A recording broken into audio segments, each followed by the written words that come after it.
You know, before YouTube fucked it all up, I had the greatest job in the world, opening for Hypnocast every night. But then we got the call, and YouTube hammered us for Moxie's tits. So now I'm jobless and broke with nowhere to go.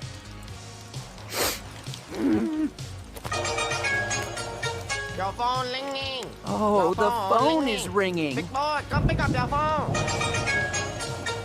How you know pick up your phone, your phone? Hello, this is the Gopher. Who is it? Hello, Gopher. The time is now. Hypnocast Season 3 is here, and we want you back. Holy shit, boys, we are back in business. That son of a bitch is gonna scream any minute now. Let the show begin. 10, 9, 8, 7, 6, 5, 4, 3, 2, 1, 0.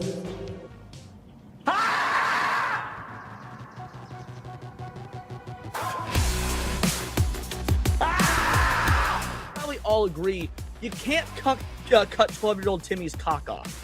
Yeah. I like how you said cut for like half a second. Yeah. Well, it's cut and cock, and it came out cuck, and yeah, that's. Whoops! Oh fuck! Oh no! Mistakes were made. He's been waiting in the shadows patiently. I just smashed JT the fuck out of this. Your face is turning red. Yeah, because I know that next SNH I'm gonna be fucked. Oh yeah. But at least I with a won't be horse fucked. cock. That's an unknown part of the map, so I didn't see it yet. Could I survive if I jump?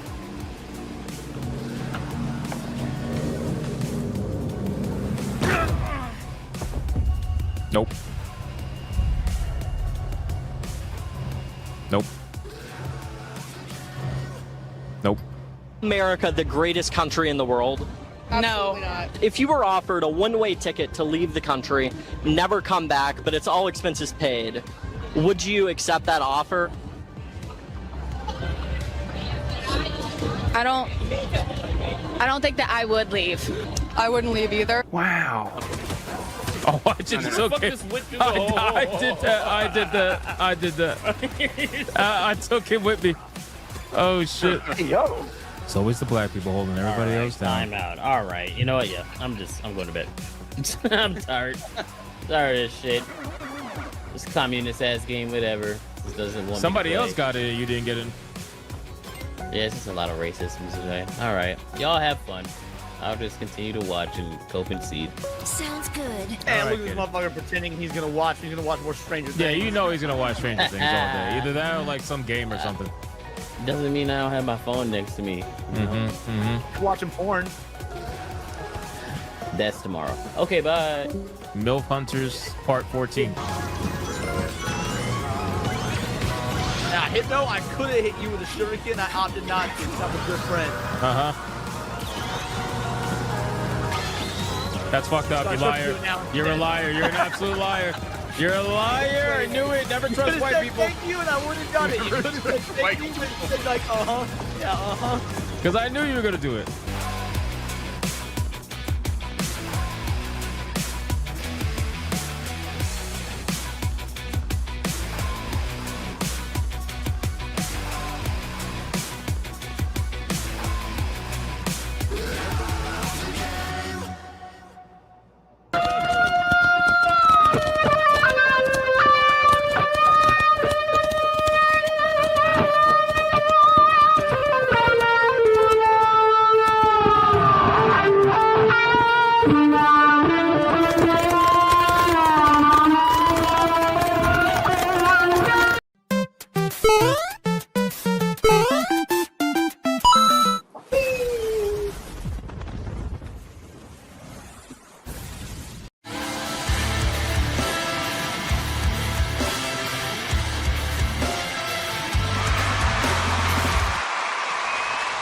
All right. Shout out to everybody. Welcome to another episode of Hypnocast. That's right, we are live, boys. We're live. We're going to dive down the rabbit hole that is known as the internet. But before we do that, ladies and gentlemen, you got to bring it in close. Let's go. We got to hug it out, man. We have to hug it out. Wrong mic? Is it the wrong mic? What the fuck? Hold on. What is going on? Why is this microphone? Did it do the wrong mic again? Oh, it did do the wrong mic again. It did do the wrong mic again. Fucking StreamYards. It's so flaming gay. You know, I hate this program with a passion. I really do. I hate it so much. It was using the webcam microphone. All right, we're gonna restart this. We're gonna restart this.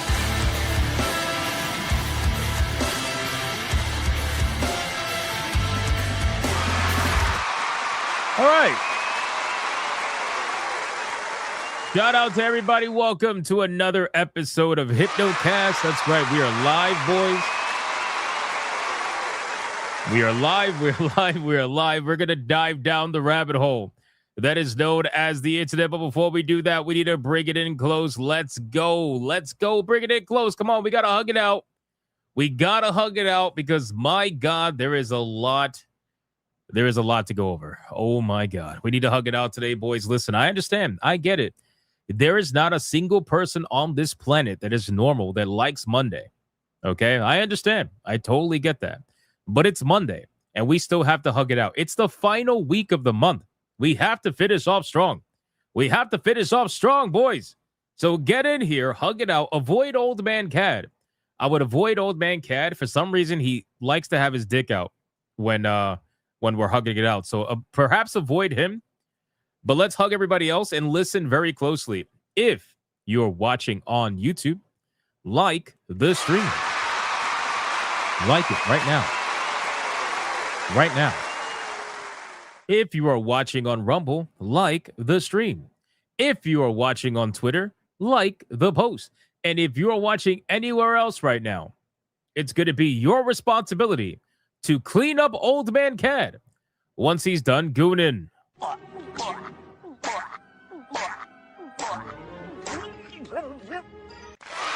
So like the stream. Don't let that happen to you. Can I get a mic check, please? I should have did that first, right? Mic check, titty check, balls check. What are we checking? Today? We got a lot of Highguard conversation to go over today. Today is going to be a lot of Highguard information. It is going out there quickly, boys. Like the amount of information, the amount of anger, the amount of just unbelievable shillery that is happening right now for Highguard. There's a lot we got to go over today. So that's what we're going to do. But what else are we checking? Hypno, it's cold outside check? I'm sorry. To be fair, half the fucking country got snowed in. So Deku Leader, I apologize. Low Down Dirty Same says just newly subscribed check. Very nice. Welcome. Appreciate you, man. Glad to see you here. Hot Potato check. Shills Coping and Seething check. Check if anyone remembers Highguard in a week check. Failguard check. Remember when Failguard used to be for Veilguard? And then Highguard came in and said, we're going to take that title away from them. How fucking crazy is that, bro? How crazy is that? I'm just saying. Made it to the stream check? Hell yeah, John D. Let's go. Code Vein 2 now out check. Yes, it is. An early access, I think, for like 3 more days.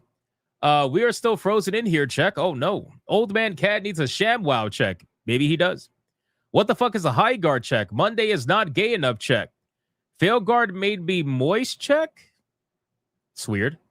Grilled chicken with fried rice and green beans check. That sounds good. Nice. Calling out the Highguard shills check. Yes, that's what we're going to do. It's going to be a good time. Knight's Path Senpai noticed you check. Yes, they did. Knight's Path actually commented on my video that nobody saw today about their game, which was pretty cool. I pinned their comment so that they could get some recognition. It was awesome. Empanadas check. Hypnotic is happy check. I'm usually pretty fucking happy. Type A and B for Code Vein check. Yes, I saw that. Reading Gotcha Man check. Very nice. Gooner check. Nice. Senpai notice. Nice. All right, guys, listen, our ESG scores are at their maximum. We are fully funded. Let's like the stream. Like the stream. Let's do the Bigot Army roll call. Let's see who is in his chat right now, aside from former Kotaku journalists, Black Samurais, that unfortunately did exist at one point, but no longer do. And people that swore Highguard was the most amazing thing ever, was so extremely different from anything that's ever been out on the market, and yet it runs like shit, plays like shit, is unbelievably generic, and constantly keeps disconnecting for people. And yet they're still trying to tell you that they were totally honest, guys. They were totally honest. Like they were honest. Anyway, we got Hobo Knife. Yeah, that's a funny name. Hobo Knife, shout out to you, man. We got Creepier07. It's Claim Rape. That's what the name is going to be. It's not Claim Rape. It's Claim Rape. It's crazy. We got Ron DFK. We got Blue Octopussy. We got Draconic over on Rumble. We got Clanker Zark 41 over on Rumble. We got Yamato 85. We got Dade 404. We got Genetic Spore over on Rumble. We got The Voice in the Water. We got Death on a Trick. We got Nick Havoc. We got Deku Leader. We got Akuma. What's going on, man? We got Faye Summer. Dragon Knight over on Rumble. Marius. Joseph. Anime Series 1. You know, I'm thinking about fucking around with this new program that I'm using because I really like the work that I have been able to do so far. You know? I mean, look at me riding a mech.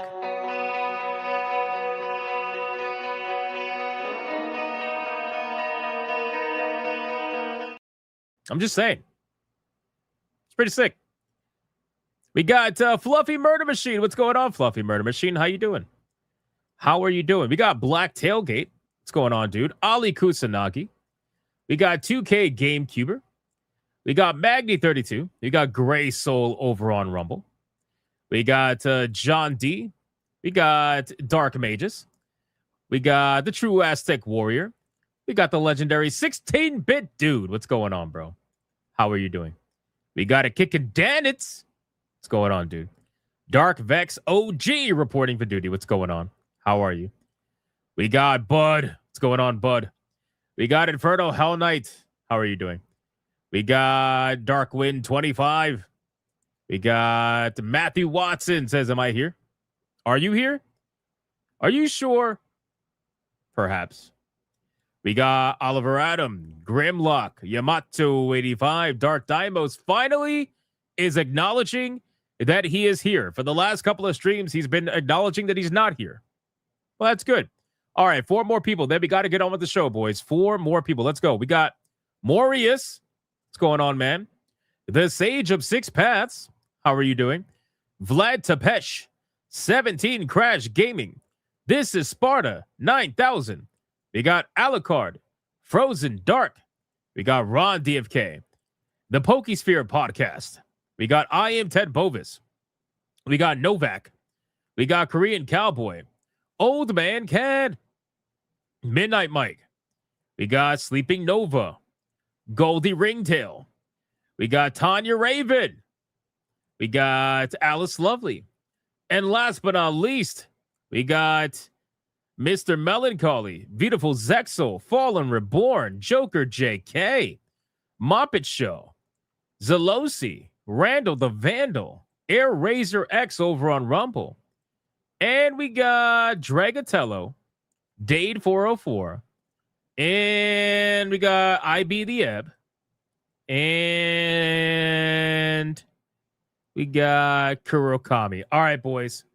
I called out as excuse me. Still getting over being sick. I apologize. I called out as many people as I possibly could. Let's sacrifice your fellow Bigot Army member and let's see who's going to get the final call-out money shot today. And bonus points, by the way. Bonus points if you land on a new person. Bonus points if you land on a new person. So let's see if a new person is unlucky. We shall see. We got Old Man Cat. Says, sitting on my front porch with the bolter bitches. They got my booty hole protected. Get the fuck off my lawn and go fuck with someone down by 7 and leave me alone. Fuck your feelings. 1, 2, 3, 4, 5, 6, 7. Hanny, as the help Hypno on his transition journey to his authentic self, the next maricon down by 7 will be locked inside Kata's toilet and sit through DSP gooning one-handed over 2 girls, 1 cup. That's crazy. 1, 2, 3, 4, 5, 6, 7. Old Man Cat saying the same thing, but on Rumble. 1, 2, 3, 4, 5, 6, 7.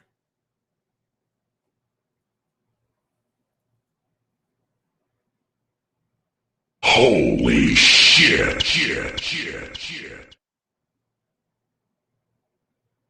Holy shit. Korean Cowboy. Korean Cowboy. You know, I don't think we've had the money shot on a Korean or a cowboy. At least not for a long time. And at least it's not on fucking food. It's been on food for God knows how long. And then yesterday or whatever yesterday was in a bucket, if I'm not mistaken. It's awful.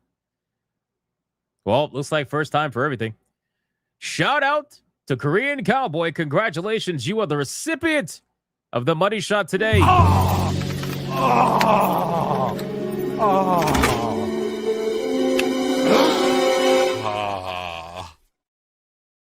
What the? Like the stream. This comment right here is hilarious. It won't get in his eyes because he's already squinting. Oh my God. Holy shit. Now that was funny. All right, boys, listen, we got a lot that we got to talk about today. Okay. We are going to be going over pretty much as I can anyway. We're going to be going over a ton of Highguard news. We got the Steam forums exploding. We got the Steam reviews in a 22% negative rating. We got accusations of review bombing. We got accusations of shillery. We got all kinds of gameplay that we can go over from the multiple people that have streamed it. We also have a bunch of people reacting to it and giving their thoughts finally, now that the supposed NDA is, lifted or whatever. We got a lot. We also have developer reactions to all the drama, right? That's going to be a good one. We're going to go over all the developer comments, talking about the game and the reception and how the internet's going to internet and all that stuff that they're saying. We're going to talk about it because there's a lot going on. We also got Dr. Disrespect apparently getting caught lying about going to the event, which, remember when we said, when we were talking about who went to the event and they said Dr. Disrespect went, I was like, damn, they brought Dr. Disrespect? That's shocking. But apparently he faked it. He faked the whole thing, and now he's trying to be like, I'm just kidding. You fell for it. So we're going to go over that and see what's going on with that nonsense. We are also going to be talking about Ubisoft, because Ubisoft is apparently waiting and hoping that 200 people quit from its Paris HQ. Otherwise, they're going to have to fire them the regular way. But you know how Ubisoft is. They're just hoping. They're hoping that the people quit. So we're going to talk about that. We're also going to talk about the actor that was behind Prince of Persia: The Sands of Time remake, and how apparently, according to them, they thought that this is the most devastating moment in their entire career. And that apparently, according to them, it brought out what was, in their words, the best performance of their career. And now nobody is going to see that, according to this actor. So we're going to talk about that. We're also going to talk about how Hasbro is being sued by its own shareholders. And you wouldn't even believe why. It's actually pretty freaking ridiculous. So we're going to talk about that. Old Man Cat says, everybody spam Mr. Rouge emojis. He's in the chat. Yo, Mr. Rouge, spam the Mr. Rouge emojis. Let's talk about this. Let's welcome this man. And then obviously we got some WWE news we got to go over for 2K26 because they revealed even more special editions. It seems like this is how they're hoping to sell copies now. And we also got some Resident Evil Requiem news because Resident Evil Requiem is giving some of the biggest promises that I think I have seen in a while. They're saying that Resident Evil Requiem on the PS5 Pro is going to run at 4K 60 FPS.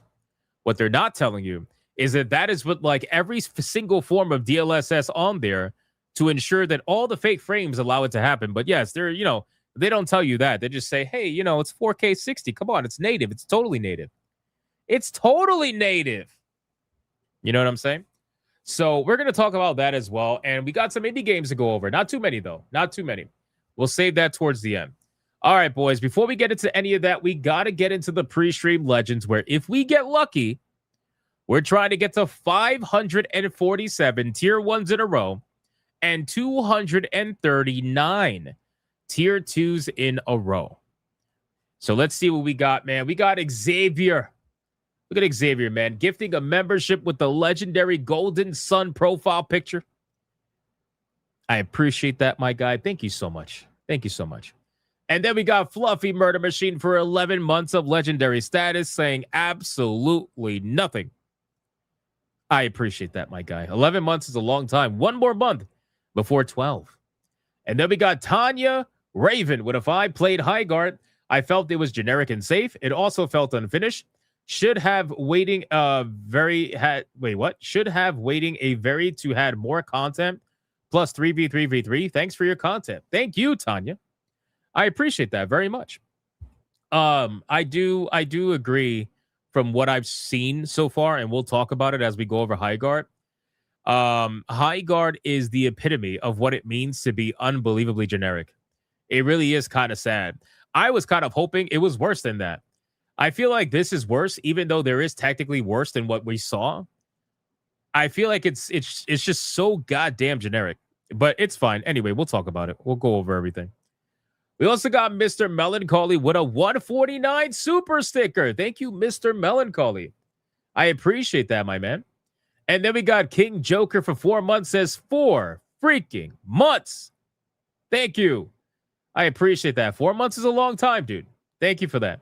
Raptor Kratos with a 2. All hail Max for She Saves Lives. Pretty much.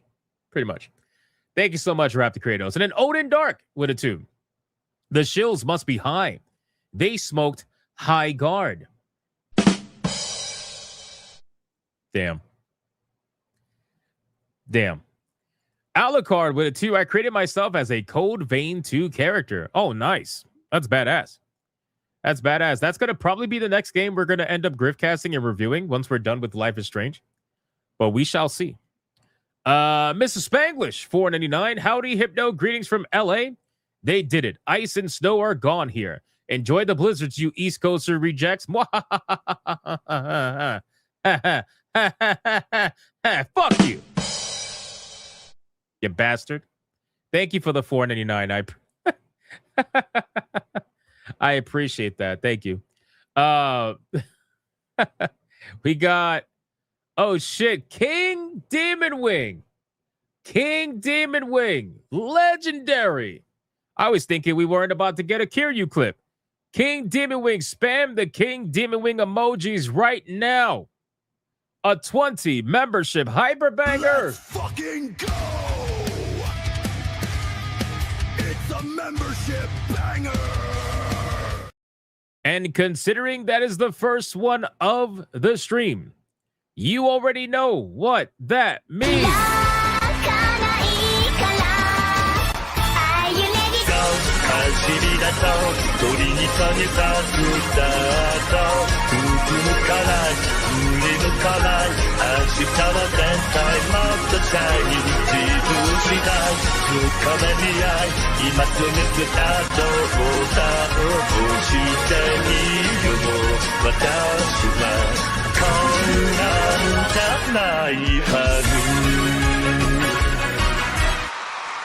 Shout out to the absolute legend of King Demon Wing himself. I don't know if he said, oh, he did. He said he wants gingers. Hey, you got to give the man what he wants, man. This guy be dropping memberships like crazy, holding it down for the entire chat. Gingers is what he wants, and that's what he's going to get. It's a Red Boy Hyper Banger, bitches. Let's bring the ladies in.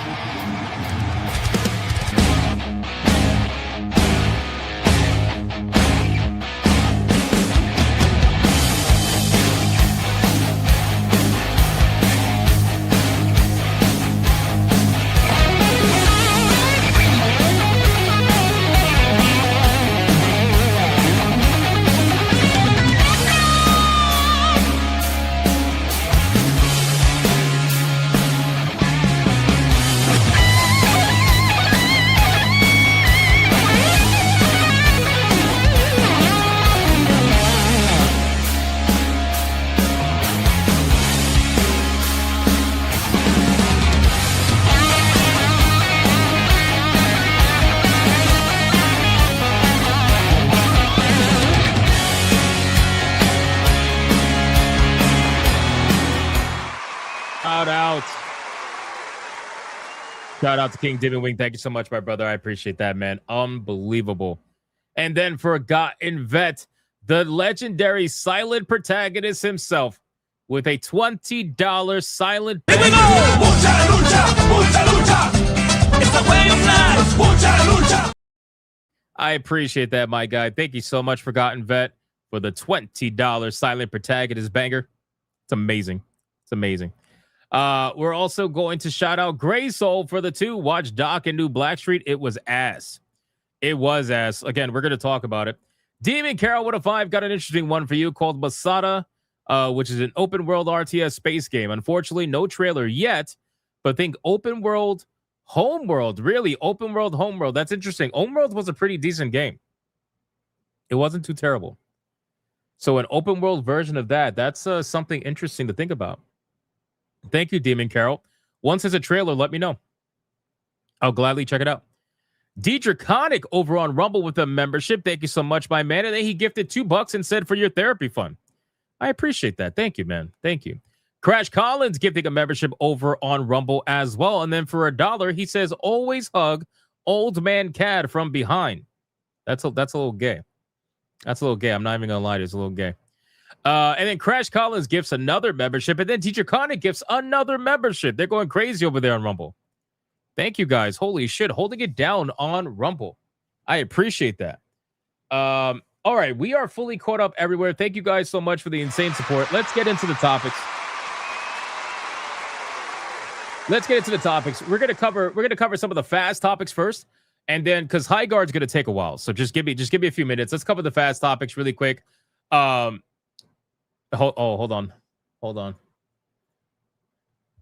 Big Titty Tifa Lockhart for 7 months. I prayed for Ice to come after Hypno. I didn't mean the darn stuff. Thank you, real Tifa Lockhart. I appreciate that. Thank you so much. Fuck. Oh my god. I appreciate that. Thank you. 7 months is a long time. Let's talk about this. So really quick, just to kind of cover the bases, because we talked about this the other day.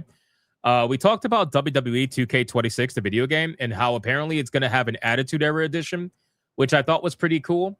But we didn't know when the release date was going to be. We still don't. But what we do know is that apparently it's going to be launching in March for the Nintendo Switch.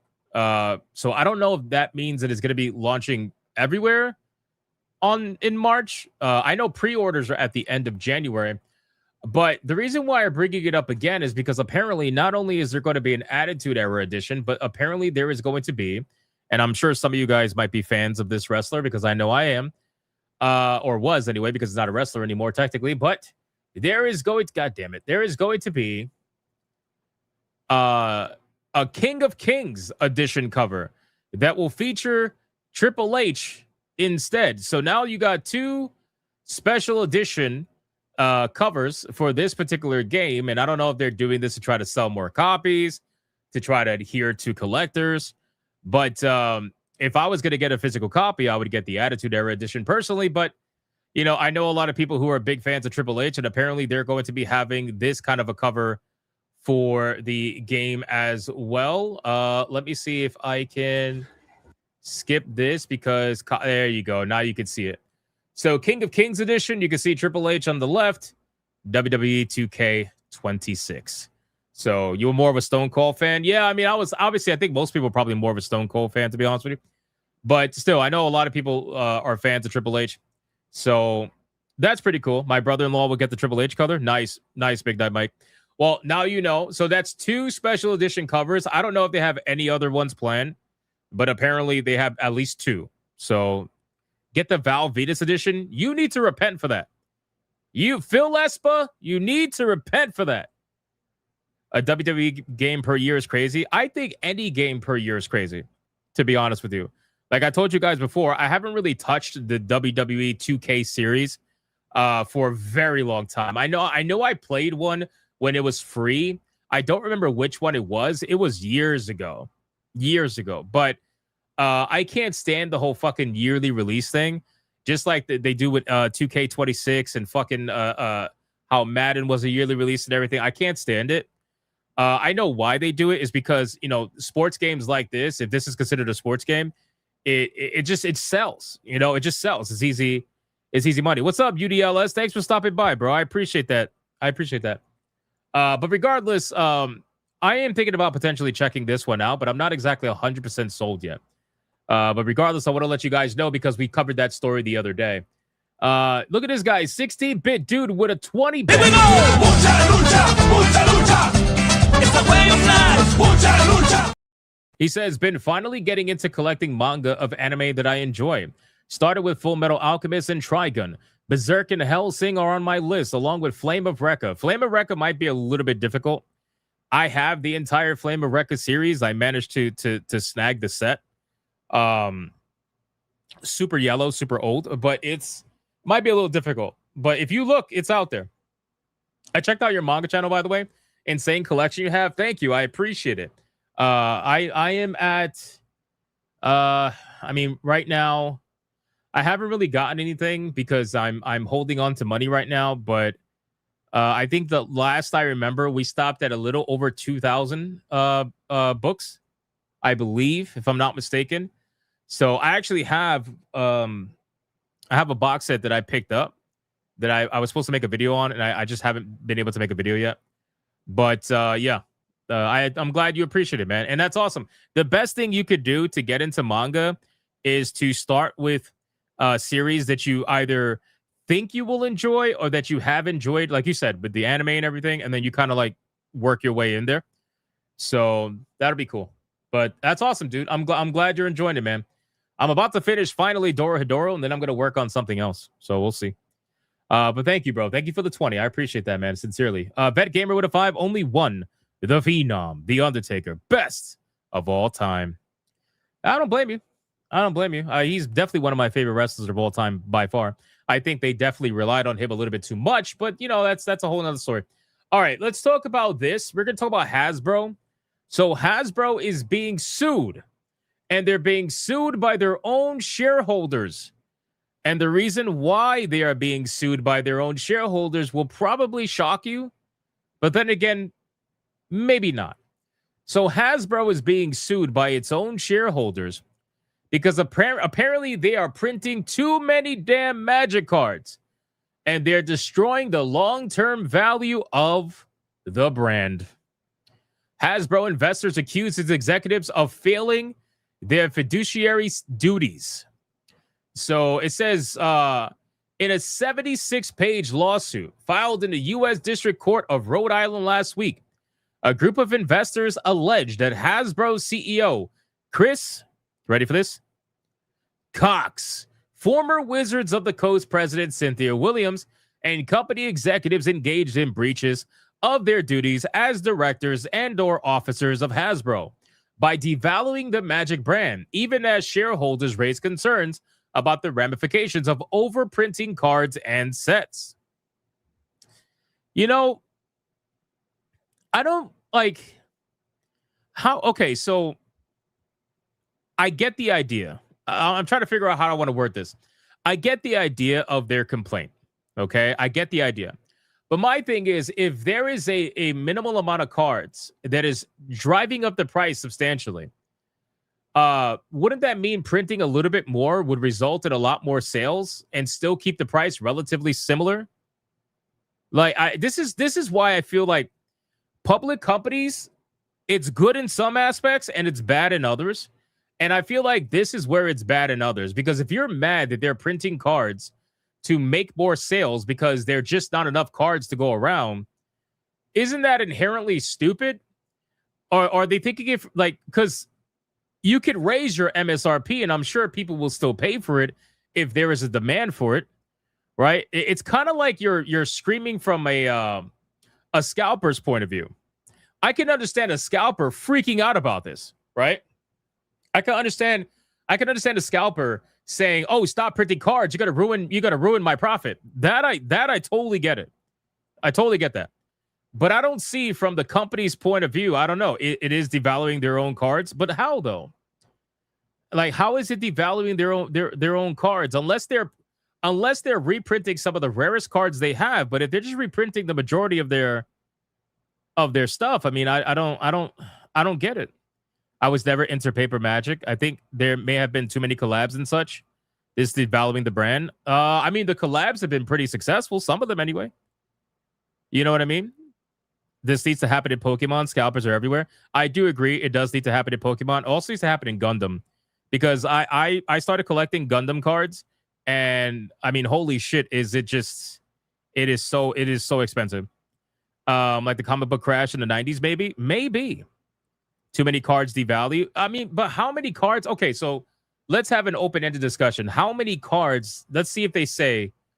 The lawsuit states that Bank of America issued a report concluding that Hasbro was overproducing Magic cards, which has propped up Hasbro's recent results, but are destroying the long-term value of the brand. Despite questioning from shareholders and analysts, however, the lawsuit alleges that the defendants repeatedly denied such speculation, issuing materially false and misleading statements during shareholders' calls where those concerns were raised. Oh, wow. This used to happen at Ubisoft. You know how many times Ubisoft has seemingly lied on an investor's call? This needs to happen on Ubisoft. So Bank of America issued a report concluding Hasbro was overproducing cards. I didn't even know Bank of America did that. I had no idea. Tsunamix says they're overprinting in-demand cards. Oh, I don't need to buy the new product if I now own these in-demand cards. Oh, okay. So you see that makes it a little bit different. If they're overprinting their ultra rare cards, that definitely makes things a little bit different.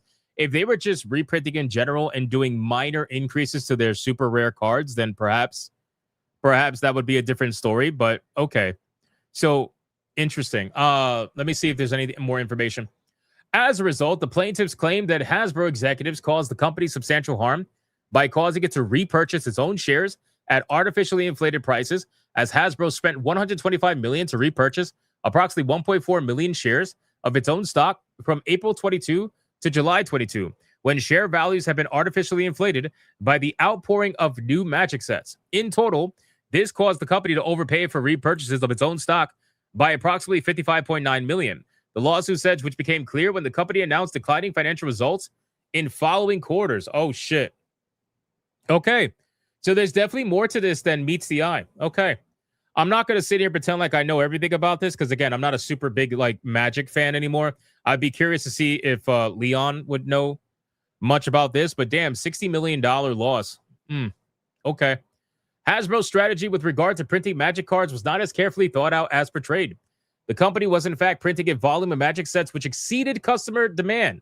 The company's inventory allocation management was problematic, particularly as it pertained to the company's printing strategy for Magic sets. The company was overloading the market with Magic sets to generate revenue and to offset shortfalls within the company. As a result of the company's overprinting of Magic sets, existing Magic cards were devalued, and the company failed to maintain internal controls. Oh, shit. Oh, okay. I mean, at this point, this is definitely a lot deeper than we probably realized. IGN reports that lawsuits 76 pages also include an allegation that Hasbro executives attempted to manufacture a perception of high demand for Magic's controversial $1,000 30th anniversary set. Less than an hour after the set's release in 22, Wizards of the Coast tweeted that the sale has concluded and the product is currently unavailable for purchase, implying that despite its exorbitant price, it was so sought after that the company almost immediately sold through its inventory. In reality, the lawsuit says that the tweet was the result of a plan from Hasbro management to pause sales of the set if it seemed like negative perception was damaging its initial sales, artificially buoying the company's share values. According to testimonies from former employees, Hasbro has only sold a portion of the printed 30th anniversary sets when it stopped sales. Some of those unsold sets were later discovered in a Texas landfill. Oh my God, man. That is hold on, where's my sound? Wow. That definitely gets interesting. That's a holy shit moment, right? Yeah, hold on. Wait. Shit. That is a holy shit moment. So, okay, so again, all this stuff at the beginning is discussing a bunch of nonsense, whatever. It's all important. But this is crazy. So So they lied about the $1,000 set, which, to be fair, not that it's the right thing to do, but to be fair, a lot of companies do this where they lie about their overall, like, the perception of something.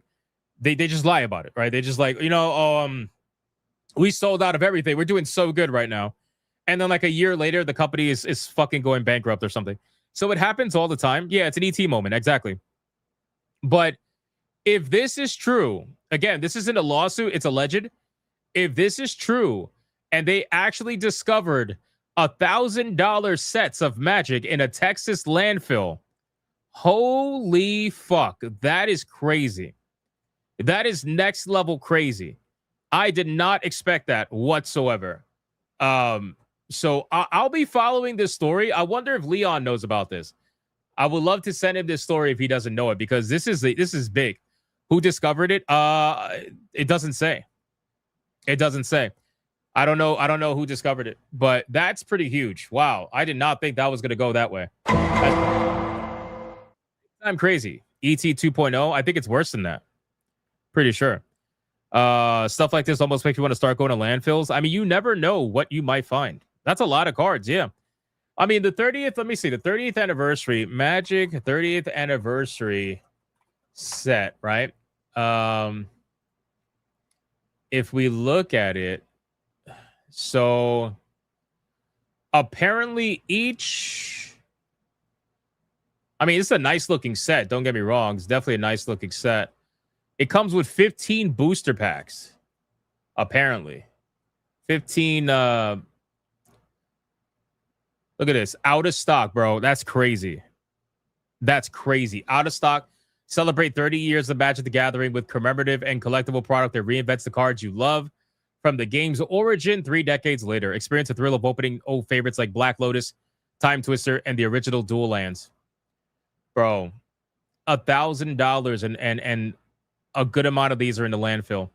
It comes, each booster contains 13 modern frame cards, 2 retro frame cards, 1 token with limited edition alpha art. Wow, that sucks. That sucks. But this is a nice looking box. I'm not gonna lie. I kind of like this. But $1,000, bro, that's crazy, man. Like, what the fuck?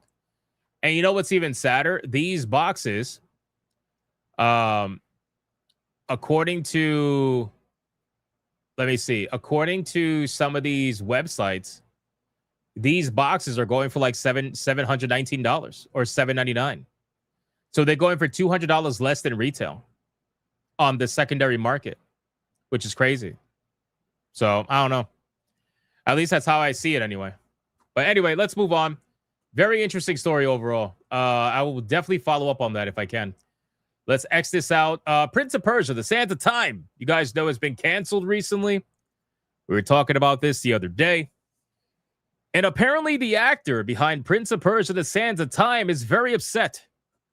They're very upset. We need sad music. Very sad. Very, very sad. The Sands of Time cancellation was the most devastating moment of my career. According to the actor, it brought out what I honestly believe is the best performance of my career, and now nobody's going to see that. Iman dedicated 3 years of her life to the game and has nothing to show for it. Now, I believe this is the actress who apparently played Farah, if I'm not mistaken. But regardless, let's see. 3 years ago, I booked a life-changing role on a life-changing project. She says at the start of the video.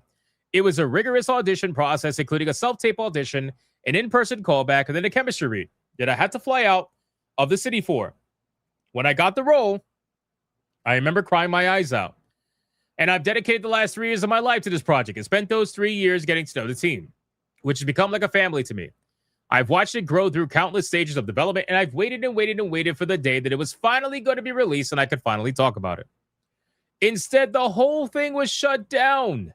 And making matters worse, she didn't hear about the cancellation. Oh wow. Wow, PC Gamer. PC Gamer. Oof. Cancellation. Holy shit. Sorry. Sorry, these are the people that claim to be very perfect. These are the people that complain about our thumbnails and titles all the time. So whenever I see them not be perfect, I just have to like laugh at it. Anyway, that's besides the point. She didn't hear about the cancellation from Ubisoft, but from her brother, who asked her about it after reading a report about Ubisoft's restructuring last week. Prior to that, everything seemed fine. She said she'd filmed marketing for the game within the last couple of months, and the team was looking forward to the Sands of Time launching later this year. The cancellation left her in total shock. And she said getting the role felt like an affirmation of her talent and brought out what I honestly believe is the best performance of my career, and now nobody's ever going to see that. Sad music. Sad music. Sad music. Sad music. So, I mean, listen, I understand the frustration. It must suck to not be notified by your employer that the project you've been working on for 3 fucking years has now been canceled. I think that's pretty gay. Okay. I think that's pretty terrible. Again, no hatred towards this woman whatsoever. I don't care. I think that's pretty messed up for Ubisoft to do that. It's also not very surprising because Ubisoft has done this before in the past. So, it is what it is. But, apparently, hold on. The cancellation has serious practical implications for her career. Applying for a visa to work in the U.S. because she's Canadian is no longer an option. One less Canadian. That's great. No offense to the base Canadians in the chat. I'm sorry, but you guys have, it's a little weird up there. I mean, to be fair, it's weird. It's weird down here too. You don't want to come down here. It's weird. It's weird, okay? Like Minnesota is like a fucking war zone right now. You don't want to do that. Anyway, which is doubly punishing when roles for South Asian Muslim. Oh my God, you had to bring the fucking race. You seriously had to bring the race of this woman into the conversation? Was that even remotely necessary? Like, why? Oh my! So now we're going with the woe is the Muslim woman. What the fuck? Like, bro, what happened to her is bad, but it's bad not because she's a Muslim woman. It's bad because Ubisoft did what they did and it's fucked up. What the fuck does anyway? Anyway, it's doubly punishing apparently because roles for South Asian Muslim women are so scarce to begin with. She remains under NDA. So she can't even talk about the project in any detail. So she can't share any of her work publicly. So it does her no good as far as helping to secure future employment. It is, she says, as if it never existed. Well, that's not true because you can still put it on your resume. You may not be able to say or show exactly what you did, but you can most definitely put it on your resume and say that you were Farah for 3 years for a project that did end up getting canceled beyond your control. But you have 3 years of history with a major AAA studio known as Ubisoft. Now, granted, gamers don't care for Ubisoft, but considering you're trying to get a job inside the industry, yeah, I think that's going to have a lot of weight. To say that it's going to make it harder and she can't use her experience, she absolutely can. And she got paid for it too. Of course she could use this. She can use the 3 years on her resume. And if anybody doubts her after reading the resume, they can call Ubisoft and Ubisoft will confirm. They'll confirm her employment for the 3 years. So again, I don't understand how this is so limiting that she can't use this information. But anyway, and that's the real kicker. A starring role in the big game can help launch a career because as we've seen time and time again, doing more work means getting more work. So when 3 years of efforts end up buried without even audition clips to show for it, devastating is absolutely the right word for it. Wait, this is the voice actress? Oh my God, and they were going to put this voice potentially on the model that we saw? You serious right now? That's crazy. Hold on. Let me see something. Sands of Time remake. So you were gonna, and again, did you guys realize what they're doing online right now? They're taking the concept art that shows a beautiful Farah, by the way, right? They're taking the concept art. It shows a beautiful Farah, but they're not acknowledging the in-game model that everybody saw that they're trying to say was a placeholder model, right? But I feel like, so you mean to tell me you were gonna have that person voice whatever the fuck this is? Like what is this, bro? Actually, here I can show you this. Check this out.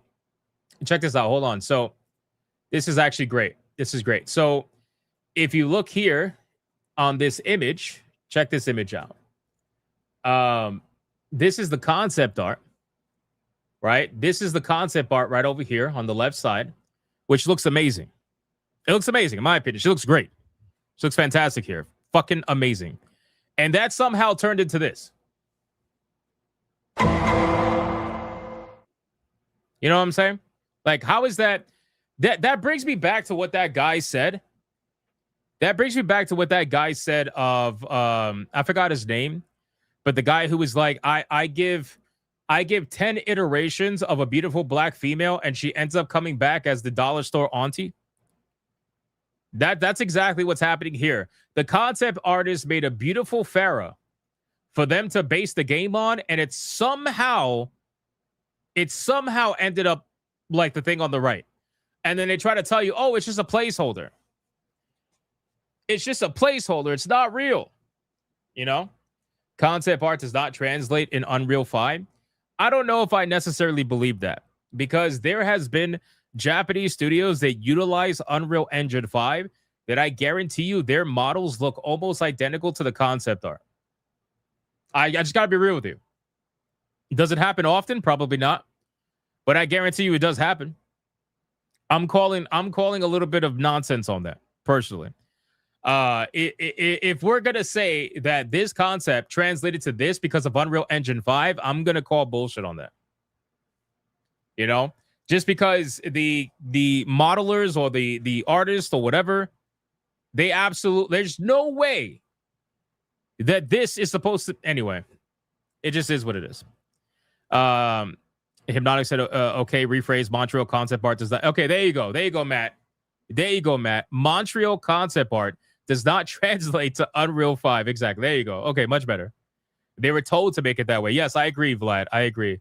Faye says Ubisoft are idiots, should have used the OG concept art. Well, apparently they can't do that. So anyway, I thought this story was pretty funny. And overall, I mean, listen, the sands of time is now behind us. They're probably going to end up making another side-scrolling style Prince of Persia game. That's probably what Prince of Persia is going to be limited to now, just like they did with the Lost Crown. So we'll see. We shall see. Okay. Do I have any other fast topics? Yes, one more. Ubisoft. Let's talk about Ubisoft since we're on the same subject anyway. So Ubisoft apparently is waiting and hoping that 200 employees are going to fire themselves or agree to quit at their Paris headquarters so that it doesn't have to lay them off the regular way. Bro. Oh my God. What are we doing? So, okay, so this whole thing comes from their voluntary resignation program. It's something that they've been pushing for a little while now. And they're focusing on that because it just makes it easier for them versus having to fire them and deal with like potential unions or whatever ramifications, whatever.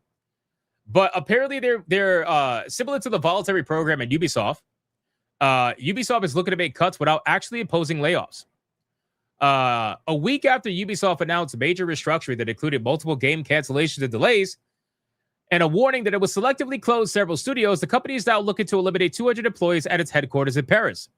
In line with last week's announcements on its new operating model and the acceleration of cost reduction initiatives, Ubisoft International has initiated discussions regarding a potential rupture conventional collective, a collective voluntary mutual termination agreement that could involve up to 200 positions at its headquarters in France. A Ubisoft spokesperson told IGN, at this stage, this remains a proposal and no decision will be final until the collective agreement is reached with employee representatives and validated by French authorities. The proposal applies exclusively to Ubisoft International employees under French contracts and has no impact on other French entities or Ubisoft's teams worldwide. So, wow. And this is all happening after Ubisoft is potentially going to look at a lawsuit in Canada, I believe, because they closed the Halifax studio after the Halifax studio got unionized. They're being accused of union busting, all this stuff. Very interesting. It says, but while the cuts that come via this agreement would be voluntary, the obvious question is what will happen if the agreement can't be reached or fails to achieve the desired goals. The report says roughly 1,100 people are currently employed at Ubisoft's Paris offices, meaning Ubisoft is looking at ditching nearly 20% of its staff. That's a massive cut by any measure, and particularly so when you're asking people to give up jobs they may have held for years and greatly enjoy. That scenario played out recently at Ubisoft Massive, where employees were offered a voluntary career transition program, including financial and career assistance for eligible employees who agreed to pack up and leave. When an insufficient number of employees chose to bite, Ubisoft imposed conventional layoffs, eliminating roughly 55 positions at Massive and Ubisoft Stockholm. A week later, it closed the Ubisoft Stockholm studio outright, despite saying when the layoffs were announced that the cuts would not impact its long-term direction. So, listen, at this point, Ubisoft is just fucking full of shit, bro. Like, that's it. That's it. T-Jab says we're 102 away from tier 1. Thank you, T-Jab. Ubisoft is full of shit, man. Everything that they say is a lie, right? This is why I don't believe them when we see the earnings call, whenever they talk to their investors. This is why I'm surprised what's happening to Hasbro is not happening to Ubisoft. I would have seen this a long time ago happening to Ubisoft, personally, but whatever. But Ubisoft is full of shit, bro. They're lying to their employees. They're lying to you. They're lying to us. They're lying to me. They're lying to everybody, you know? So I don't understand why on I mean, I do understand because I get it, like, you know, social whatever pressure. But I don't understand how there could possibly still be Ubisoft shills on social media. I don't understand. Because this company will never tell you the truth about anything. They don't even tell their employees the truth. They don't tell their investors the truth. And they damn sure are not going to tell the gamers the truth. So why are you out here shilling for Ubisoft is beyond me. Why are you trying to say that the company's going to be saved? Oh, Tencent saved them. This is not, like, this company is not the kind of company you want to show for. It just isn't, because they're never going to tell you the truth. So I don't know. I found this to be pretty interesting. I guess we're going to have to follow up on it and see if 200 people take the bite. But considering that 55 people did not take the bite last time, I highly doubt that 150 more people are going to suddenly want to take the bite and fire themselves, no matter how unhappy they are. Because remember, we talked about this the other day. Apparently, Ubisoft employees are so unhappy that they're all talking on their internal messages, complaining about what's happening at the company. And that some of them are saying they want to leave outright, or some of them are threatening to leave outright. But most of those people are probably not going to do it. They're going to have to get fired. And to be honest with you, it would probably be smarter to get fired, force them to fire you, versus voluntarily quitting. But I don't know. I don't know what the laws are over there in France. So again, it all depends on what the laws are. Tencent will gut the studio, bro. Tencent is looking at this entire situation and they are gooning. They are gooning. Tencent is looking at this so goddamn gooning. It's crazy. Ubisoft is like, I say over and over and over again, I hate being alive. I hate being alive. I hate breathing. I hate being alive. I'm a you already know that. You already know that.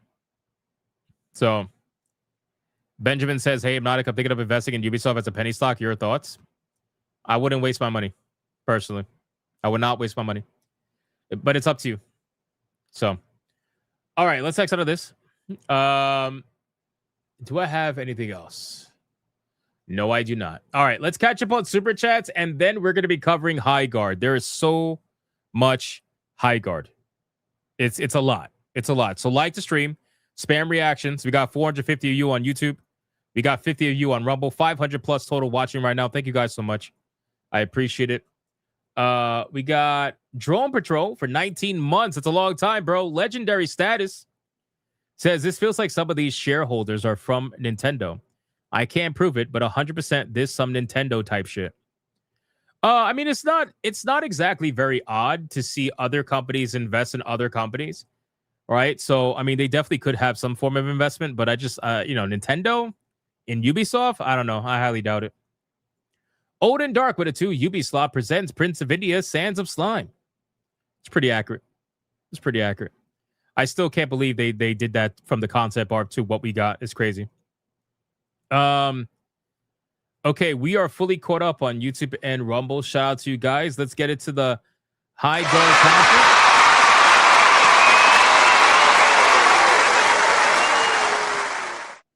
Wait, what is this? StreamYard's added sound effects? What the fuck is this?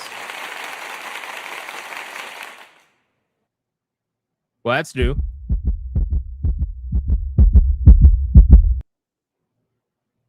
That's awkward.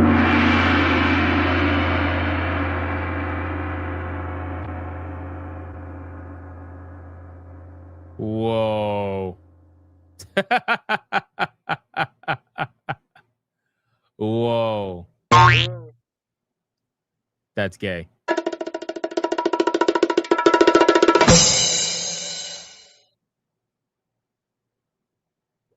Okay. All right. I didn't know they added sound effects. I guess we're gonna have to but we'll have to utilize those maybe.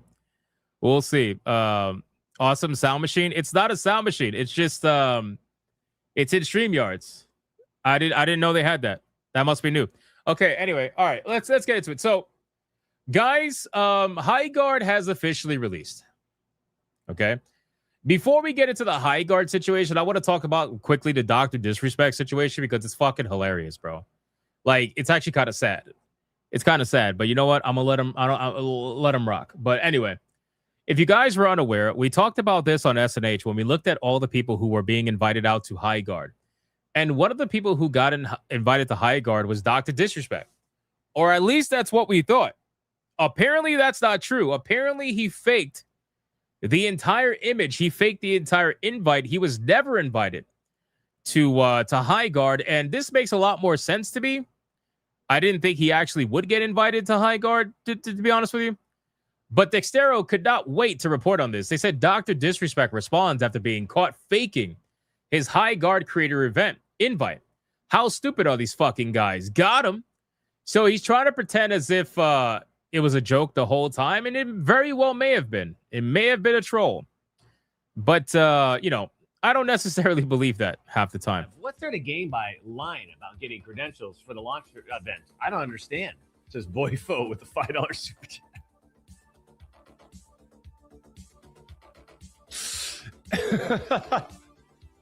How stupid are these fucking guys? What's there to gain by lying about getting credentials for the launch event? I don't understand. Says Boyfo with a $5 donation.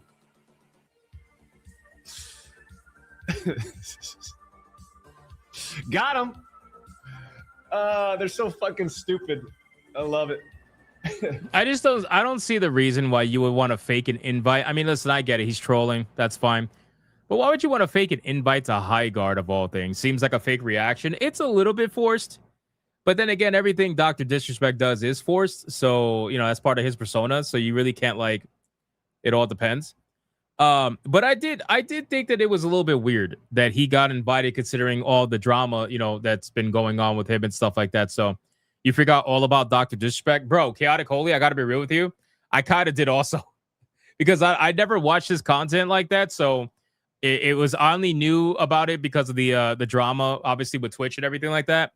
But yeah, I'm not surprised. This kind of reminded me. Anyway, so I just wanted to clarify that to you guys that, you know, he faked it and people were questioning that. And now let's talk about actual Highguard. Okay, so let's talk about it. Let's look at the gameplay. So Highguard, man, like, where do we even begin? Because Highguard gameplay is so generic. Major generic. Like I don't even know how to even begin this conversation, but I'm sure gonna try my best. So I ended up watching New Blackstreet stream the game, right? And the moment I saw them stream the game, I immediately said that this game is fucking Apex, bro. Like this is Apex, right? If you see the gameplay, this shit is fucking Apex, bro. Right? And like it brought me back to what the Shills were saying about Highguard, when they were saying that this game is unlike anything else out there. This game is so different. It's unlike anything you've ever played. And then I look at it and I'm like, this shit looks exactly how I thought it was going to look. It literally looks like every other game out there. That's an insult to Apex? Yeah, I guess so. This game literally plays like every other fucking hero shooter out there. It really does. I'm not just saying that. The game looks overall, again, so I'm gonna tell you the positive. You guys want to know the positive about the game? The positive about the game is that it's not as bad as Concord. That's it. That's the positive. Okay? That's the positive. The positive is that it is not as bad as Concord. But to be fair, that's not exactly a very high bar. Okay? This game plays it unbelievably safe. And when I was watching New Blackstreet play this game, the maps are so fucking huge. And you only play 3v3. So you got 6 people for a massive map. And it ends up just becomes such a dull feeling. It's like you guys need to reduce the map by at least 50% if you're going to keep it as a 3v3. Otherwise, you're going to have to increase the amount of people that can play. Maybe do a 3v3v3v3 maybe or something like that, because this map is just way too fucking big for the small amount of players that you're playing with. It's ridiculous. There's a lot of gameplay issues. It's that big. Yeah, it's that big. You got a lot of gameplay issues in this game. You got a lot of design issues in this game, and we're going to talk about all that. But I feel like what they were trying to do is they were trying to take a little bit of everything that they thought was popular and put it into the game and hope that it made sense. But it just doesn't make sense for a lot of it. That's the problem. It just does not. It completely loses any sense of like being actually different, which is crazy because again, like all the shills online were saying this is the most different thing they've ever seen and that they've ever played ever. But it's not. It's like it's literally anything you've ever played before. You know? The loot phases are so boring. Yeah. I mean, again, I got so bored watching this gameplay, but I had to watch it because I wanted to like prep for the stream, and I wasn't able. I was so busy today. I wasn't able to actually play the game. Not that I had any fucking plans to, because I didn't. But people kept asking me to play the game. I was like, I don't have time. But I did watch a bunch of people play the game just to kind of get an idea. And my God, I think I'll be bored with this shit within like 30 minutes, to be honest with you. So anyway, this is the IGN video breakdown. I kind of want to see a little bit of what the shills are talking about. And IGN, and not just IGN, but there's a lot of journalists that are running damage control right now for Highguard. They're trying to make it, seem as if the chuds are the ones review bombing it and all that stuff. And everybody's just hating it to hate it. And then nobody has legitimate criticism about how the game fucking performs. A lot of people are saying even on a 4090, the game runs like shit half the time, especially when you get into a fight. It has a false sense of optimization, all this stuff. But none of that is legitimate. Because unless it's coming from someone with pronouns in their bio, then it's not fucking legitimate. But anyway, let's see what they had to say. Let's go back. Here we go. Here we go again, gang. Summoning great assistance!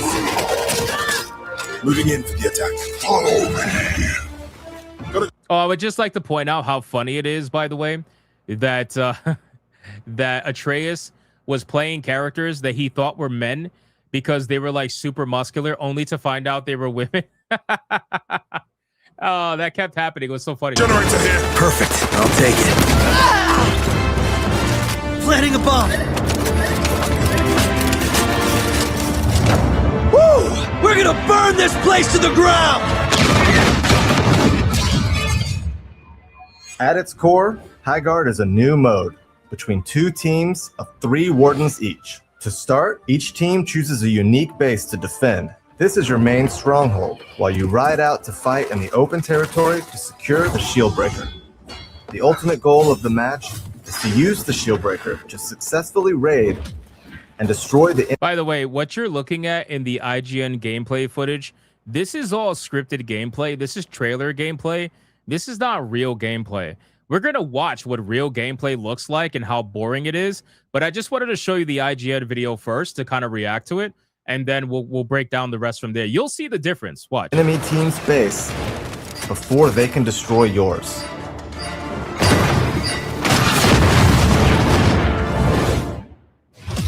Each Warden is built specifically for Highguard's PvP raid mode. They combine tactical skill with powerful magic. You'll have your choice of characters with unique abilities designed around destruction, infiltration, hiding in plain sight, and resource acquisition. Some Vesper to mine here. The magical abilities of our Wardens supplement combat, I swap forms, my friends. but we're still a gun game at our core.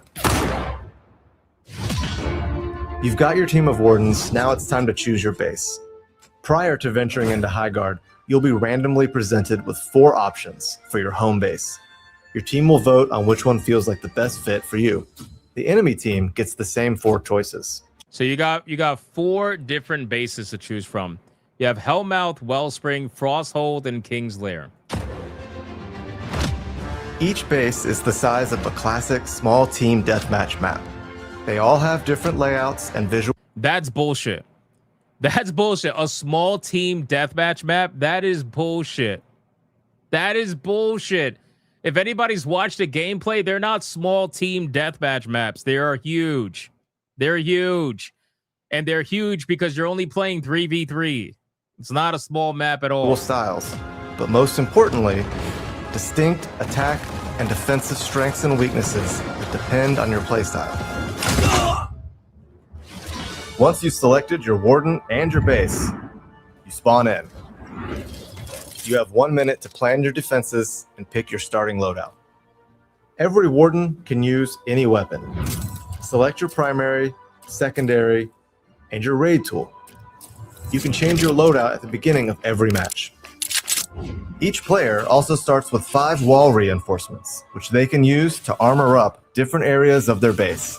Once the defensive phase is up, your base unlocks, and your team mounts up and rides out. Time to ride! That map looks Teams small. are fighting for control of the shield breaker. Look at the way they fucking rode out into that map, and that's only the beginning area of the map, bro. These maps are gigantic. Imagine playing 3v3 in a map this fucking large, bro. What are you talking about small maps? It's ridiculous. Teams are fighting for control of the shield breaker, which is the key to starting a raid on the other team. But the shield breaker takes a few minutes to form. During this time, players should explore different points of interest and loot better gear. You can find upgraded guns, Found a saber rifle.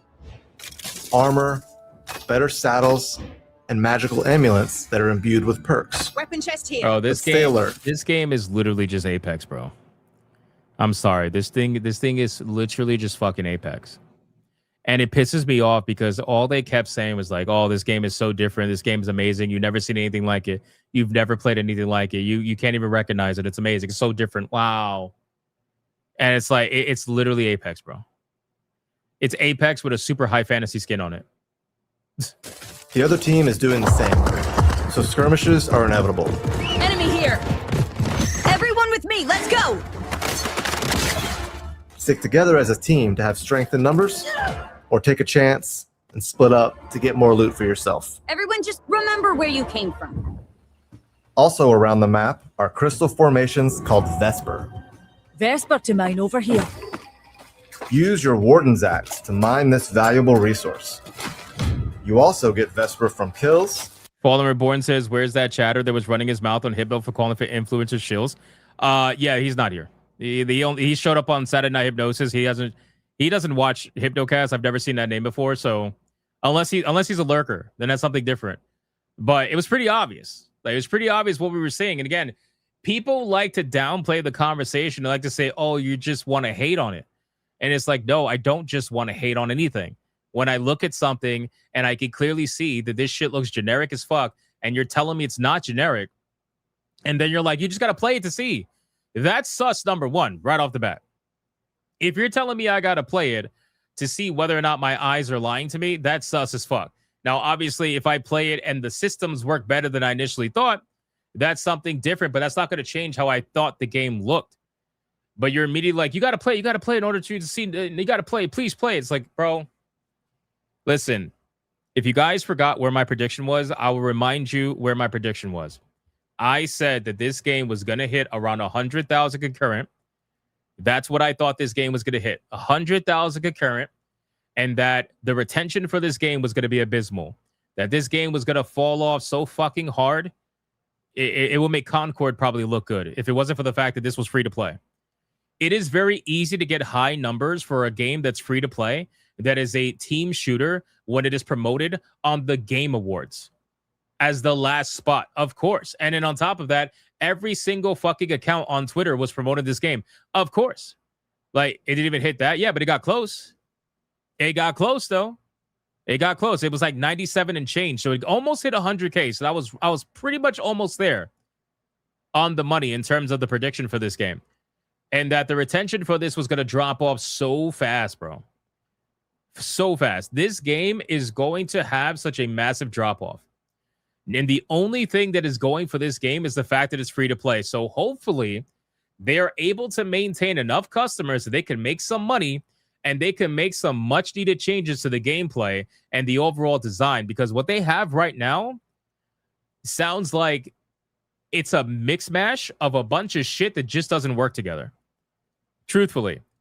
But we'll get into that. We like I said, we got a lot to talk about with Highguard. Quick, swift, clean, and done. And from successfully attacking or defending a raid.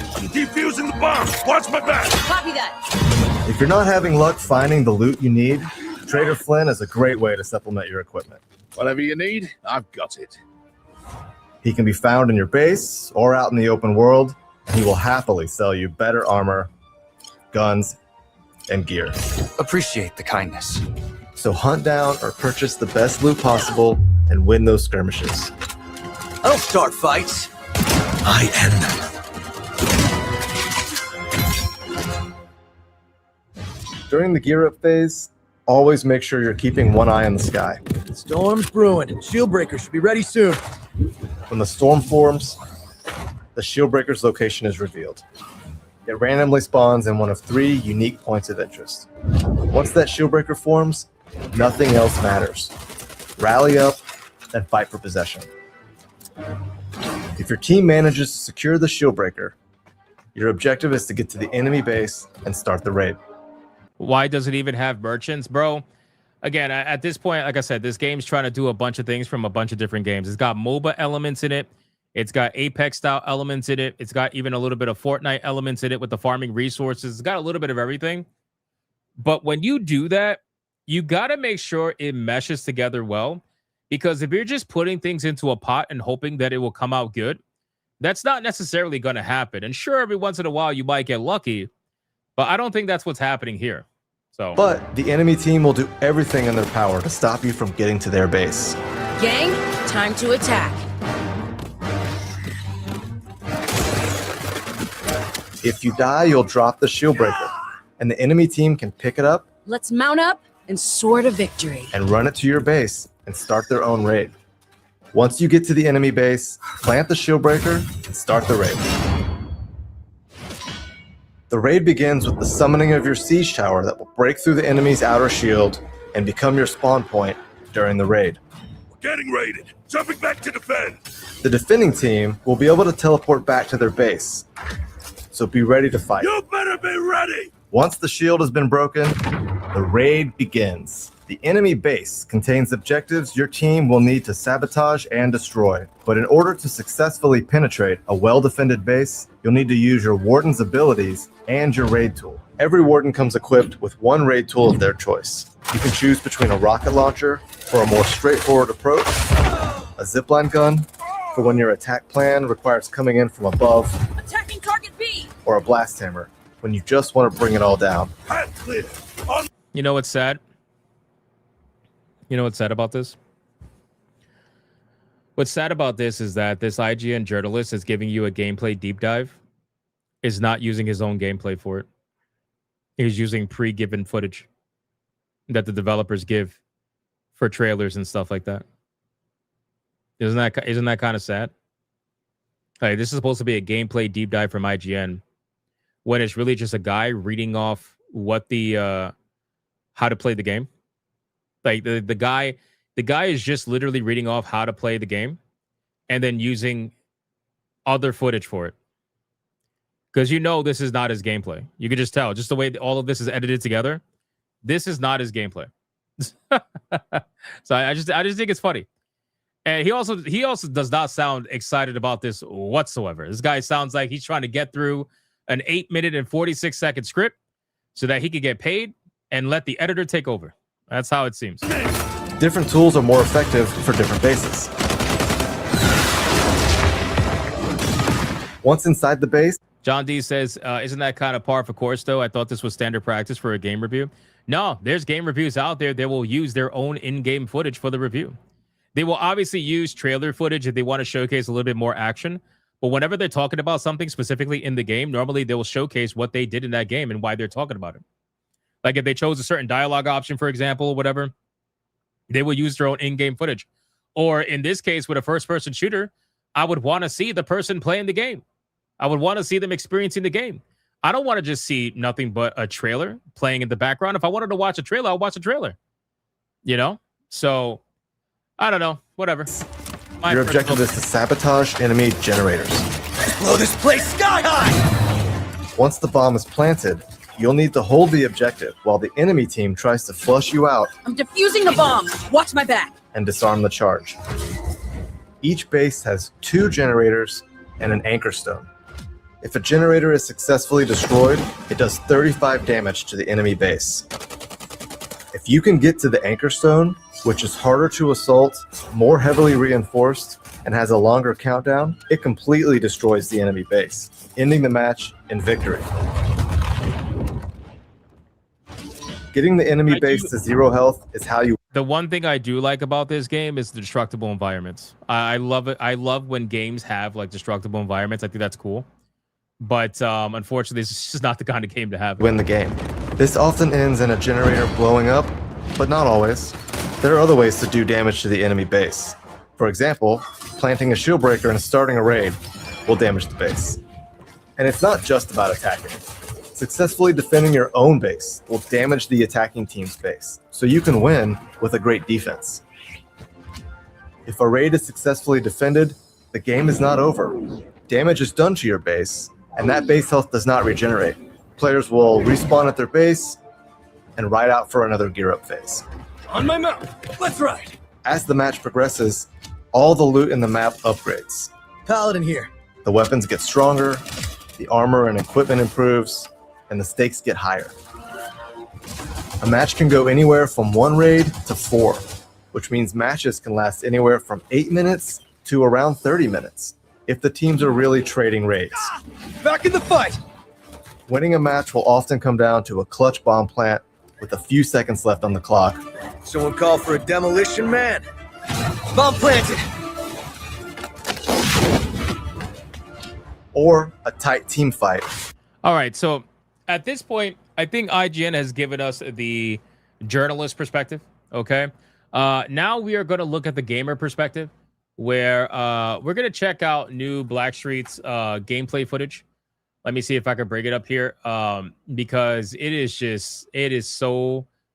totally different. Like, just the overall speed of it and everything is totally different. Not even close to being the same. So let me show you the actual speed. This is the actual speed of the game. Okay, first things first. Okay. So what is this, a battle royale?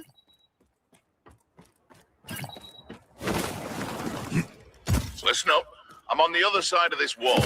You'll need to break it to reach me. Use that axe the Vigil gave you.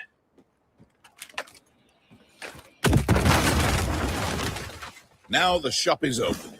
Step right up. You don't have any coin to spend yet. Better find some. Go harvest some Vesper. Bro, I can't skip this shit, bro. Now, this is them doing the training. Let's go into the actual gameplay here, where they play a match. Let's go forward right here. All right, game number 2. Game number 2 in 2 hours. Did you hear what he said? Game number 2 in 2 hours. Because they were having connection issues. They were having trouble doing all that connecting. So check this out. Base will unlock soon. right. Stock up. Reinforce the walls. Get ready to ride out. It wasn't that the matches were long. It was just that they were having a lot of connection issues. There was a lot of lag problems in the beginning. So Reinforcing the wall. Strengthening this wall.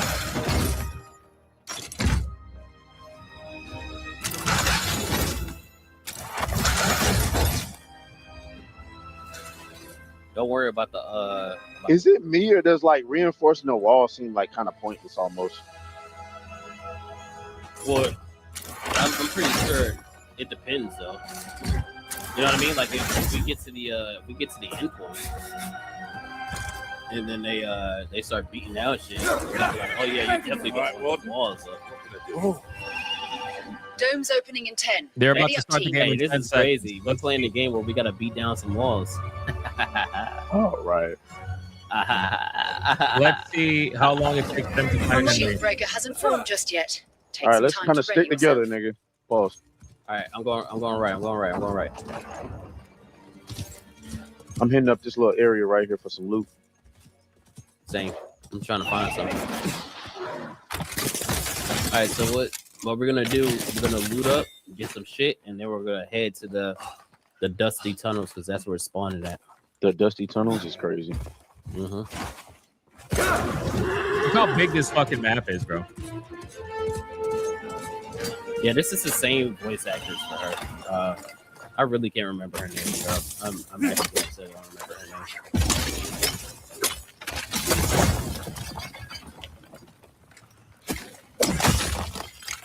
Okay.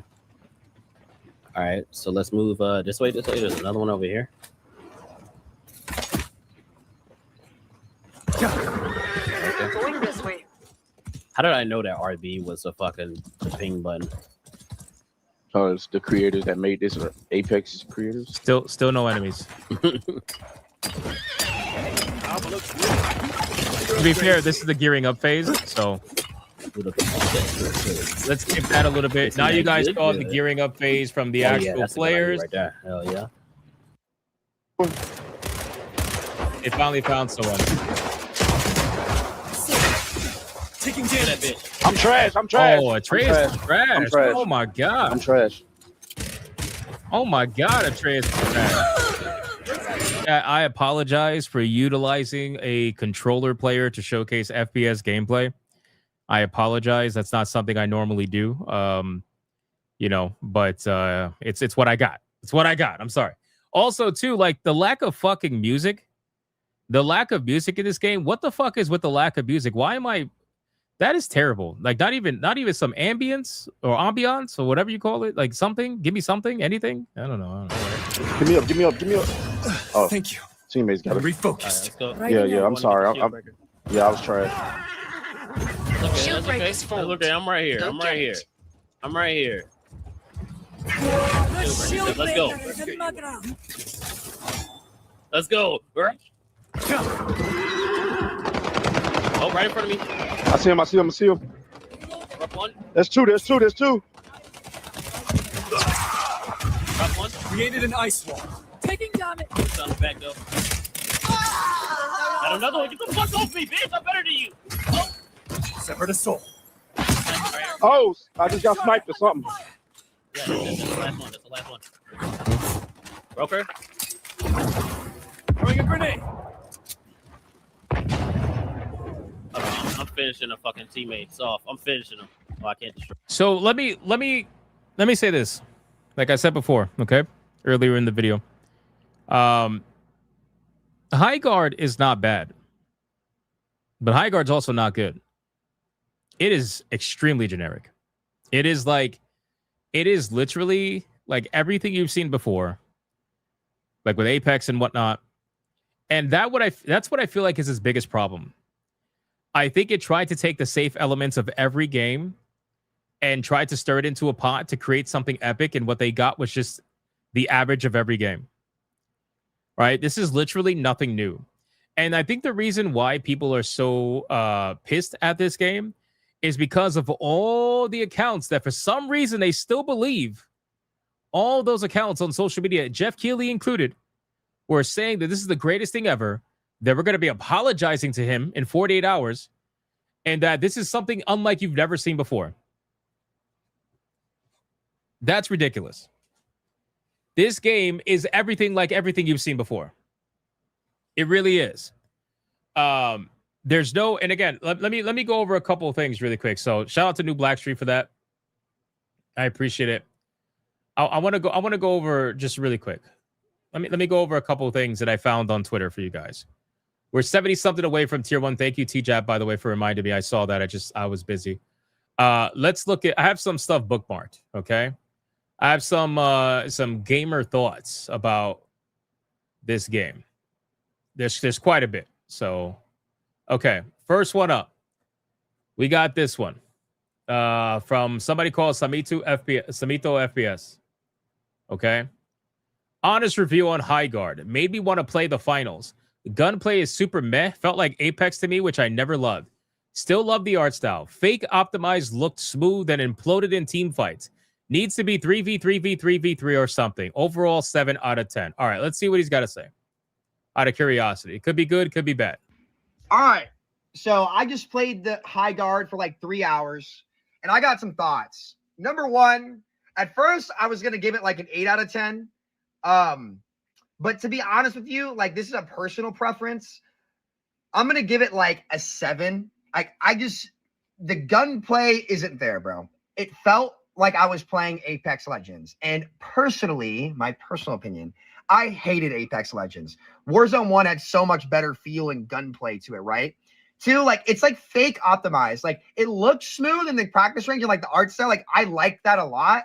But then you get in the game and it's just like, dude, the close range gunfights, I'm at like 90 FPS. Like, that's less than Marvel Rivals, which is insane. Granted, I do need a new PC. My biggest takeaway, like the horse mount mechanic is cool. The game being 3v3 is really lame. I think they need to have like more teams on the map. Yep. But just to be candid with you guys, like I think the finals solos it. Like I played Highguard and Highguard made me want to play the finals again. That's kind of how I felt. If you like it, that's great. I think that's cool. I feel like the people who like the style of gunplay that, you know, these guys are known for, like they might really like that. But there just wasn't big dopamine for me when I played. Like I didn't have a moment that hit me. And I played for like 3 hours, you know, where I was like, yo, this is it. Like the more I played, the less I liked the guns, the less I liked the feeling of the ADS. Like the ADS just felt horrible. Granted, I'm at 90 FPS and I probably do need to upgrade my rig. But like, honest question though, what happened to optimization in gaming? That's where dead. I will give them credit. It's only 20 gigs. That's dead. Optimization in gaming is completely dead.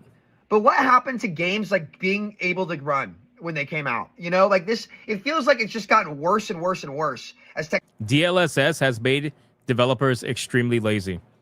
Instead of actually trying their best to optimize their game and make sure it runs golden, they rather let it run average or run like shit and let DLSS solve the problem or hopefully mask the problem. If they say, oh, yeah, we're getting 150 FPS with DLSS, but natively we're running at 37, it's fine. Ship it. Ship it. It's not a problem. Technology's gotten better and better and better. And I just don't see how that's possible, man. I just don't. I don't get it. And this is not a thing at knock on Highguard. This is a knock on every game studio. Like, how is optimization worse now? But for me, like, I think it's super average. I think this should have been an open beta. It has potential. It has potential, but I probably won't be playing it again just because, you know, it's just not. John D says DLSS console gamer here, no comprende. Oh, don't worry. Your console also uses a form of that. So you're not absolved of that. Formatted for me personally. But yeah, what did you guys think? Did you like it or not? All right, so that was his opinion. And I think the number's really high considering that this is an FPS. And if you have a problem with the gun gameplay, I figured that alone would make you score it at least a 5 or below.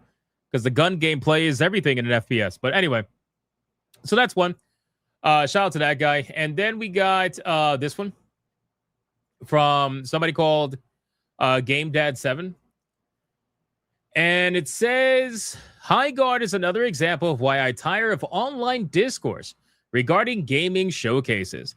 The rise of anti-fans is huge. Back in the day, if something wasn't for you, you focus on the stuff you like. Now people put as much energy into hating something as they do what they like. So I'm not going to say that this guy is lying about being a longtime gamer.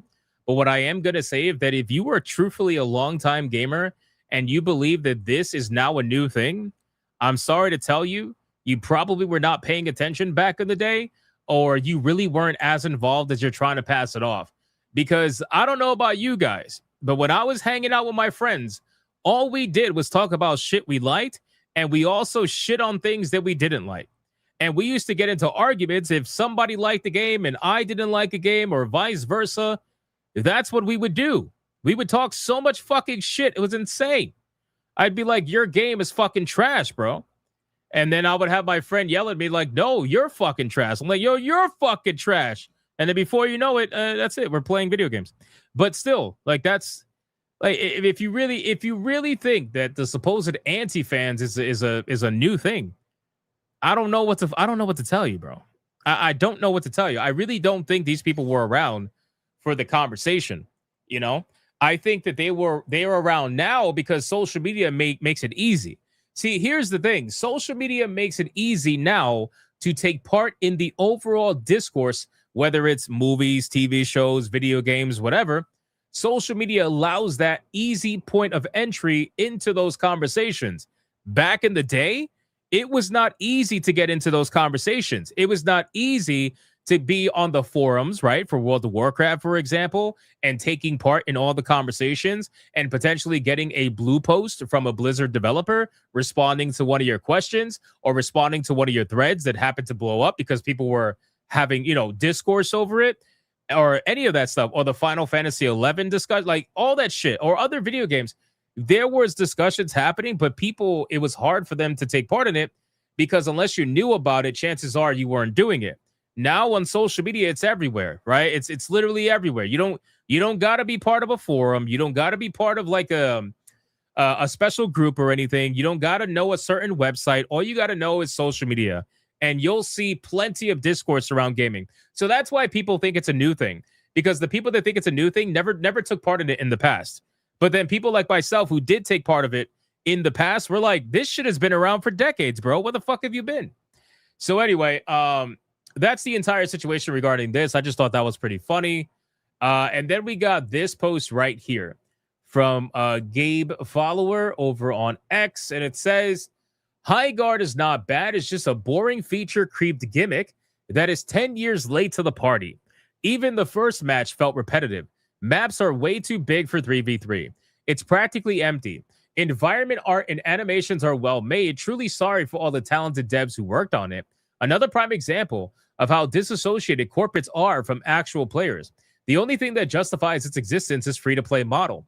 It might keep it on live support while the developers figure out how to completely resculpt core gameplay to make it fun. This right here is probably the comment that I agree with the most out of everything that I've personally seen about the game. And I've been watching for about like 2 to 3 hours, give or take. I was watching different people play the game. This is my overall sentiment on it, personally. Because when I saw this game, I'm like, you guys need to go back to the drawing board. You really do. I feel like this is a pretty fair sentiment. I don't think the game looks ugly necessarily. I think the characters are kind of, I don't know. I don't want to call them boring because some of them are actually pretty decent. Like the guy in the devil mask, or the girl, whatever it is in the devil mask, look pretty cool. But aside from that, like like you guys need to go back to the drawing board for the gameplay. I think the gameplay loop is what is struggling here. And there's a lot of elements in the game that are combating each other. That's another problem too. A lot of elements in the game, the farming elements, the gear elements, the actual raiding elements of the game, whether or not you can go take other points or just go straight for the raid. Like a lot of this stuff is fighting each other. And I think what they did was they overcomplicated it. In an attempt to try to be different, they ended up actually overcomplicating their game to the point where the entire success behind a popular FPS is how simple the gameplay loop is. You don't have to overcomplicate it. This is what I keep telling people. 2 of the most successful franchises, or 3 really, 3 of the most successful franchises in FPS history are some of the most simple fucking games out there. Actually, the most popular in terms of numbers is the most simple, which is Counter-Strike. Counter-Strike usually has 1.4, 1.5 million players concurrently at any given time, and it is the most simplest gameplay loop in the fucking galaxy. You don't have to go crazy. You don't have to do all this extra shit, farming, gear, all this stuff. Like, it could just be simple, and you could still make it fun. You could do other things to make it interesting. You could do other things to make it fun. So when I look at games like this, I'm like, bro, who wants to do all this in an FPS? Who wants to go farming, gathering loot, and all this shit? Like, bro, if you're going to play an FPS, sometimes simple is better. Sometimes, you know? And then obviously Call of Duty and Battlefield, they take the simplicity, they add a little bit to it with, like, Call of Duty does the kill streaks and Battlefield has the classes. Okay, great. That's it. That is it. Otherwise, it's just a fucking shooter. Although I would say Battlefield is more complicated because the maps are bigger, you have objectives and all that stuff. Whereas Call of Duty, you know, depending on, you know, most people play team deathmatch. But you get what I'm saying. Like, overall, just keep it simple, stupid. Remember that statement? Remember how that was a thing? Keep it simple, stupid. My teacher used to teach me that. Anyway, so that's my point with that. Sometimes being simple is probably better than forcing yourself to be all over the fucking place, trying to add 4 different game elements into your game and then getting felted because people are like, this is gay, you know? Anyway, we have another one. So this guy describes it pretty damn spot on. And we're going to check this one out. This is from an account called Thump over on X. It says the developers of Highguard released a game with the following. And this shit is crazy, by the way. Forced motion blur. So the game forces you to utilize motion blur, right? Your teacher called you stupid? No. No. He was trying to explain to us that some things don't have to be overcomplicated. So he drew the word kiss on the board and he said, what do you think this stands for? And then eventually he wrote, keep it simple, stupid. So that way people understood that sometimes the easiest answer is the best answer instead of overcomplicating it and thinking you got to go. Oh, anyway, that's the point. So forced motion blur, right? That's stupid, right? Because I don't know about you guys, but whenever I play a first person shooter, the first thing, or honestly, any game, even a third person, any game with motion blur, I am turning it off. I am turning it off. Okay? Because it's fucking terrible. It's horrible. It's awful. Motion blur, especially at its highest, I always turn it off. I don't give a fuck.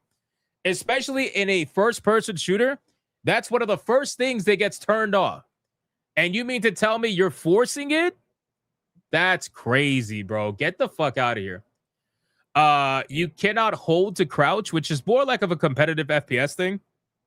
Like, you should be able to hold the button to crouch, like usually control or whatever on your keyboard, whatever. Anyway, horrible optimization, which everybody's talking about. Like, if you go and you search Highguard on X right now, a lot of people are slamming the optimization, especially in the Steam reviews, which we got to go over in a minute. 3v3, but the map is massive. We already talked about that. Whoever hyped this game up should be deported to Guantanamo Bay prison. Holy shit. Shit. That's great. Send them to Guantanamo Bay. It is legitimately Realm Royale 2.0. So, again, 171,000 views, 5,900 likes. This is pretty rough. Right? So, we're going to pivot. We're going to pivot to the best part. I think one of the best parts anyway.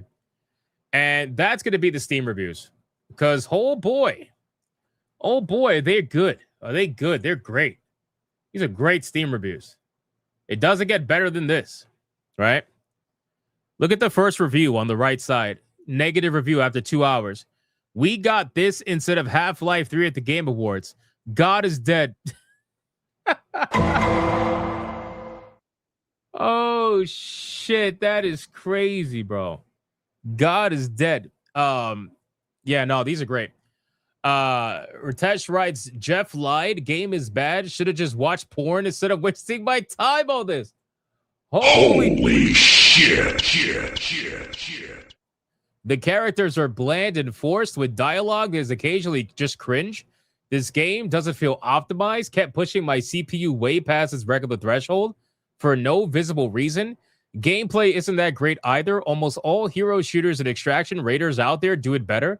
There is no reason to settle for this mediocre mess with superior alternatives being everywhere. Damn. Look at this one. This one has a lot of upvotes. This was after 1.1 hours. I mostly just feel bad for the developers. The game clearly wasn't designed or prepared for this level of scrutiny. Everything is blurry and unclear. The map is the size of Latvia, but you only have 3 players. So most of your time is spent running around the map looking for something to kill. It's saying it's fast-paced shooter, but also the merchant makes you go mine rare earth metals to buy stuff. The characters are profoundly bland and uninteresting, and the art direction is just like they dumped every cool idea into VAT. What if there was magic? What if there was guns? What if you could ride a bear? What if there was Excalibur? What if there was a giant siege tower? The game isn't fun and isn't interesting. All that said, it is free. So, again, I would rather watch paint dry than ever play this sad video game ever again after an hour. Granted, the username is fentanyl user, but still. Anyway, 3v3 is not the right format for this game. And you know what's crazy? Perhaps, like we said, keep it simple, stupid. Perhaps the fix for this game is actually a really simple idea, right? Just add more players. But I think the reason why they don't want to add more players is because I don't think they have the game optimized in order to do so. And I think they know that.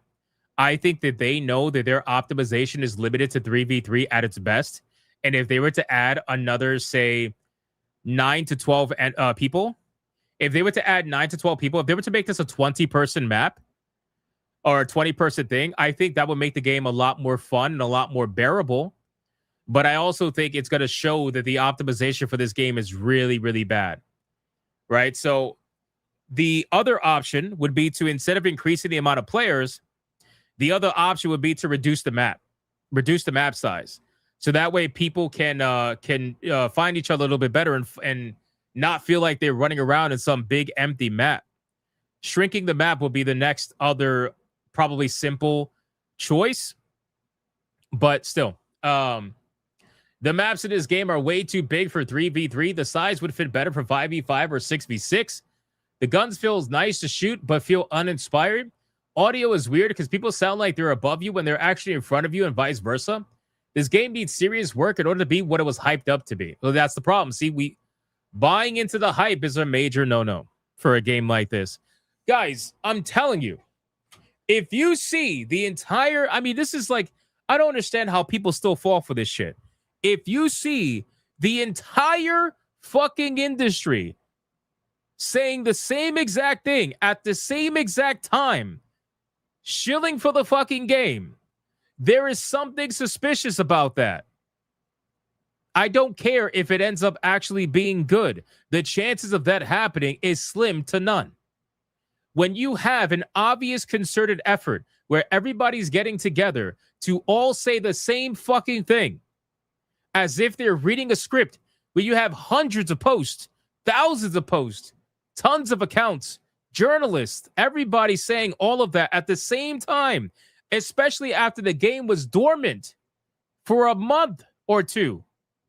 And then all of a sudden, the last 2 days, now everybody's talking about it. That is extremely suspicious. So I just don't understand how people fall for that shit. I really don't. This is like so obviously a pushed, like a marketed push. It's obvious. But hey, it is what it is, man. And at this point, I'm just glad the game was free, so that way nobody wasted their money. That's probably the only like positive about this, is that it was free. So let's read some positive reviews. We got from this person who played 4 hours. Okay. Honestly, I've been looking for a hero shooter. Apparently, I was the one asking for one, and this is absolutely hitting the nail. I've had some major upsets and comebacks in just a few hours I've had to play today, and it has all felt fair. The gunplay feels great, and the movement has so many QOL considerations that it may feel so versatile, even though there aren't many movement abilities. The heroes are well designed for the combat itself. I agree with some actual criticism I see about the looting phase being too uncontested, and then it makes it feel like it's just there to slow down the match. But other than that, I genuinely have been having fun with the game and find the assault defense tug of war feels really, really good. Okay. Chud's revenge. I like that. The voice lines are so bad, it's actually funny. The models are just bad. The gunplay is okay, but gets stale after a few hours. I don't think it's necessary. It deserves so many negative reviews, but it's just mid. All the DEI stuff aside, it's just not very interesting. It takes ideas for so many different games, but doesn't do any of them well. I don't know, maybe like a 5 out of 10. Honestly, I think this is more than fine. I got to be real with you. This is more than fine. Because after watching this game and realizing how painfully average it is, I would be more entertained if it was worse. But the truth is that it is so painfully average that I really think a 5 out of 10 is justified for a game like this. Right smack dab in the fucking middle. It's kind of like going to a fast food place that is very consistent, that you're not going to have your socks knocked off, but you're also not going to be necessarily like disgusted either. You're just going to be like, meh, all right, that was that. And then you're going to move on with your life. That's exactly what this game is. 5 out of 10. Nomad, who played less than an hour, says definitely doesn't deserve negative reviews. Mixed, I could see, but the game has a solid foundation and the gameplay is good. Okay. This game is free to play, but it'll cost you your time. Rubbish. Concord 2, I want a refund. This shit is ass. Oh, man. Why does this run so poorly? That's a question you're never going to get an answer for, bro. After 3 matches, I'm done. The structure of the game is just weird. The defensive stage doesn't make any sense when all the relevant walls and doors will be the same every round, and they can be blown up anyway. In the looting stage, the map is too big and empty considering it's only 3v3. And the only things in it are red and blue chests and the crystals, I guess. It would have made a lot more sense with a 10 versus 10 mode or something. 3v3 just feels so wrong for such a large area, where either you have to travel in a pack and share loot, or you're too far away from your team to have any hope of revival. Unfortunately, if you don't like the default game mode, too bad, because that's the only one available. It's also just an ugly game, even with the settings cranked to max. God damn, bro. Only one game mode. Okay, well, that's that. Okay, let's see some positive. Besides that, it's 3v3 only, and the FPS are rather meh. On launch, I think this might be able to be a great game, but since no one will ever see this review anyway, honestly, at least my thighs are massive and very jiggly. What the fuck is this? What the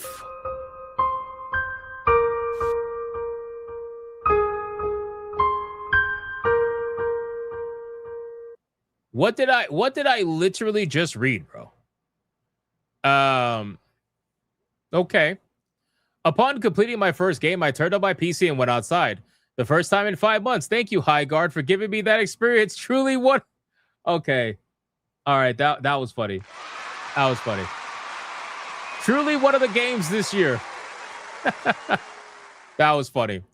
A positive review, a negative review that's masked as a positive review. That's pretty funny. Secure boot and TPM 2.0 not detected. Despite messing with my BIOS for about 15 minutes, I can't seem to get this to work at all. I played several multiplayer games. This is the only one that requires me to go into my damn BIOS to make it work. This is just not worth the effort. Forget this. Edit. Since I couldn't get it working on Steam, I decided to check it out on my PS5 as well since it's free. I managed to play it this time, but somehow that's even worse. Oh my God. So, I mean, you guys get the point, okay? You get the point. The Steam reviews are pretty awful. Now, last but not least, because you know we have to do it. We have to do it. We got to go to the Steam forums, ladies and gentlemen. If you think the reviews are bad, you got to go to the Steam forums. Highguard has potential to be a good game if the developers, and let's see, delete all of the game modes, guns, mounts, art assets, and make a new game from scratch on a different game engine. Oh my God, I thought he was being serious. Holy shit. I thought he was... I thought he was being serious. Okay, he's not. Fair enough. Highguard is trying to be too many things. I would agree with that. Chuds are review bombing. Oh, here we go. Here we go. Get a life, guys. The game is good. These devs worked almost 5 years on this, and you want to tear it down for 15 minutes of laughing? If you don't like it, don't play it. Man, you know you're not supposed to say that. You are not supposed to say that. It's not good.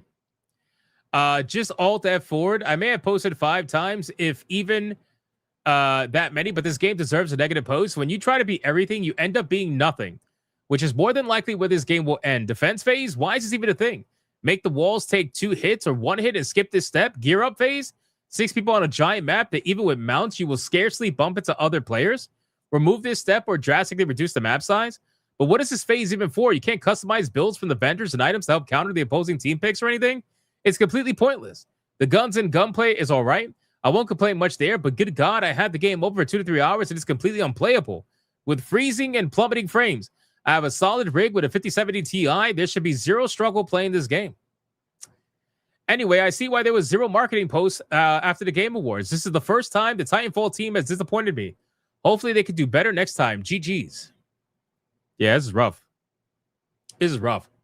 What else we got? Oh, the typical, you gotta love it. People's jobs are at stake. You gotta love it. We always look for at least one of those. Try the game before judging it. It's a lot of fun to play. Okay, here we go. There's always that one person who says you have to eat shit before you can realize it's shit. Okay. Unpopular opinion, I know. Laugh all you want. Couldn't care less. Despite its upbringing, this game is actually good. I thoroughly enjoyed my first 5 matches and looking forward to playing more. It's not a new breed of shooter, but it's a well-built one. Very balanced, forgiving, and feature-packed. I found the visuals to be exceptional, as well as the animation and sound design. It's no game of the year, but it's certainly not Concord. Well, I can agree that it's not Concord. I could definitely agree that it's not Concord. Listen, I need people like this to understand something, okay? When you love a game that other people hate, that is not somehow invalidating your love for the game. You can still love the game. You can still play the game. You can still enjoy your time with the game. Nobody's saying you can't do that.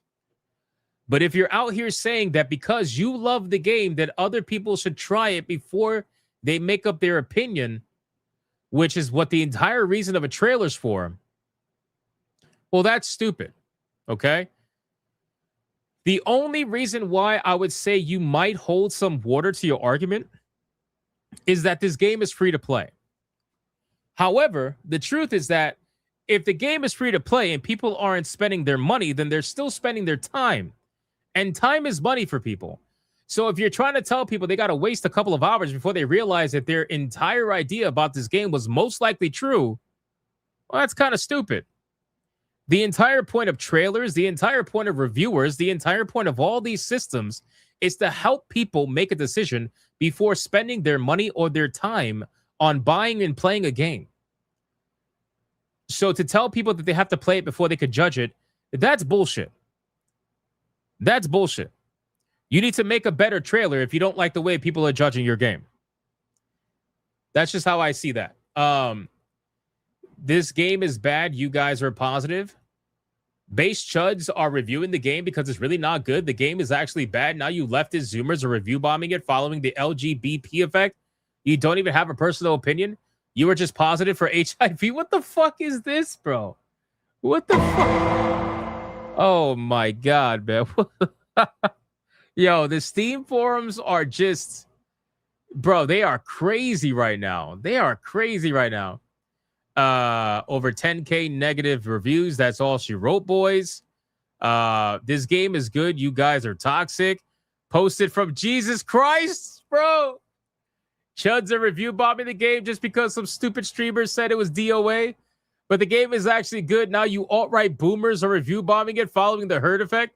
You don't even have a personal opinion. You're just toxic. Oh my God. It's a copy and paste. It's a copy and paste of the other one, just for the other side. Oh man, Jesus Christ, what are we doing? I was hoping it would be good. Highguard is trying to be. Yeah, I agree. I mean, guys, there's so many fucking topics here. This is insane. As Bigo said, this is a dead game on arrival. What's this? So true. I mean, he's right. It doesn't even work. Also, it's so DEI that King Arthur now has black skin. I'll give it a month max, bro. Oh my god, this is amazing. This is amazing. This is just an FPS version of League of Legends mixed with for something. Who are giving these character designers jobs? Jeff owes these guys an apology. Better than our creators. Wow, that's a statement. From the perspective of someone who would never play, can I ask for a refund even though I never played this game? Well, so children, what did you learn? You learned to never trust Jeff Keighley. Oh man. And listen, to kind of drive it all home, because obviously, I mean, this is just like, wow, man, this whole situation with Highguard is quite insane. But I mean, ladies and gentlemen, the numbers, they speak for themselves, guys. And keep in mind, free to play games, so these numbers are not as impressive as if they were paid. 9 hours ago, we were at almost 100,000 players. 9 hours later, we are down to 28,000 players. Holy shit. We are down to 28,000 players. And I want you guys to keep in mind about something. This is something I mentioned in Griffcast today because we were talking about the numbers. But I want you guys to realize something, okay? This 28,000, this is not 28,000 that's left from the original 97,000. The game started with 97,000 and started to flatline so hard. But keep in mind, there are more people coming in. There are more people coming into the game as this bar goes down. So in all actuality, out of the original 97,000, the majority of them probably checked out. And this number includes all of the new people that have decided to play hours after the game came out. So think about that. The number actually technically is less than this, if you really think about it in that manner. And that is being supplemented by the new people that are coming in. You know? So this is going to be, I mean, oof. Oh my God. Look at the trajectory. Oh, man. Listen, I'll say this. Maybe it's people going to sleep. I don't know. That happens. Well, listen, we'll see where it's at tomorrow. I think that it will at least recover to probably like 60K tomorrow. I would be shocked if it goes past the 97,000. I really would. Because this game is being watched more than is being played. There was almost 400,000 people watching this game on Twitch. There is 72,000 people watching this game on Twitch right now, which is way more than the people actually playing the game. You know, I think this number is going to bounce back to probably 50 some odd thousand. And then the day after that, it's probably going to go to 40 and then 30 and then 20. And then eventually after a month, we're going to be 10,000 or less. If it even has 10,000, to be honest with you. Steam numbers don't matter. Yeah, I know. Spam the Steam numbers don't matter emoji. We do have one. We do have the Steam numbers don't matter emoji. I put it in the chat. Let's make sure we spam that. Steam numbers don't matter. 3 times as much viewers than players. Yeah. And see, that's the thing. That's what normally happens with controversial video games. Controversial video games will get 300,000, 400,000, 500,000 viewers on Twitch. But then the people playing the game are minuscule in comparison. So that's usually what happens in this situation.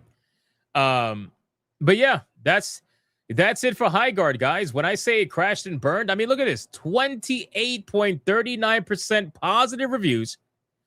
Out of 15,000 reviews, only 28% are positive. Out of 15,000 reviews. That's insane. And all the people who are trying to say that this is not justified, that they're not legitimate reviews. I mean, we read the reviews. Out of a couple of joke reviews, there was one joke review that gave it a positive review. Even though it's technically being negative about the game. It gave it a positive anyway. So removing all the joke reviews, there's actually a lot of reviews that are official, 100% justified, and they're all about optimization, performance, server issues, and about the gameplay. That's just what it is. It's not our fault that you guys hyped this game to the moon to become the next greatest thing, and then people got their hands on it and realized that it's anything but that. That's not our fault. That's your fault. That is 1,000% your fault. So we will continue to follow the Highguard situation, and we'll see what the numbers are like eventually.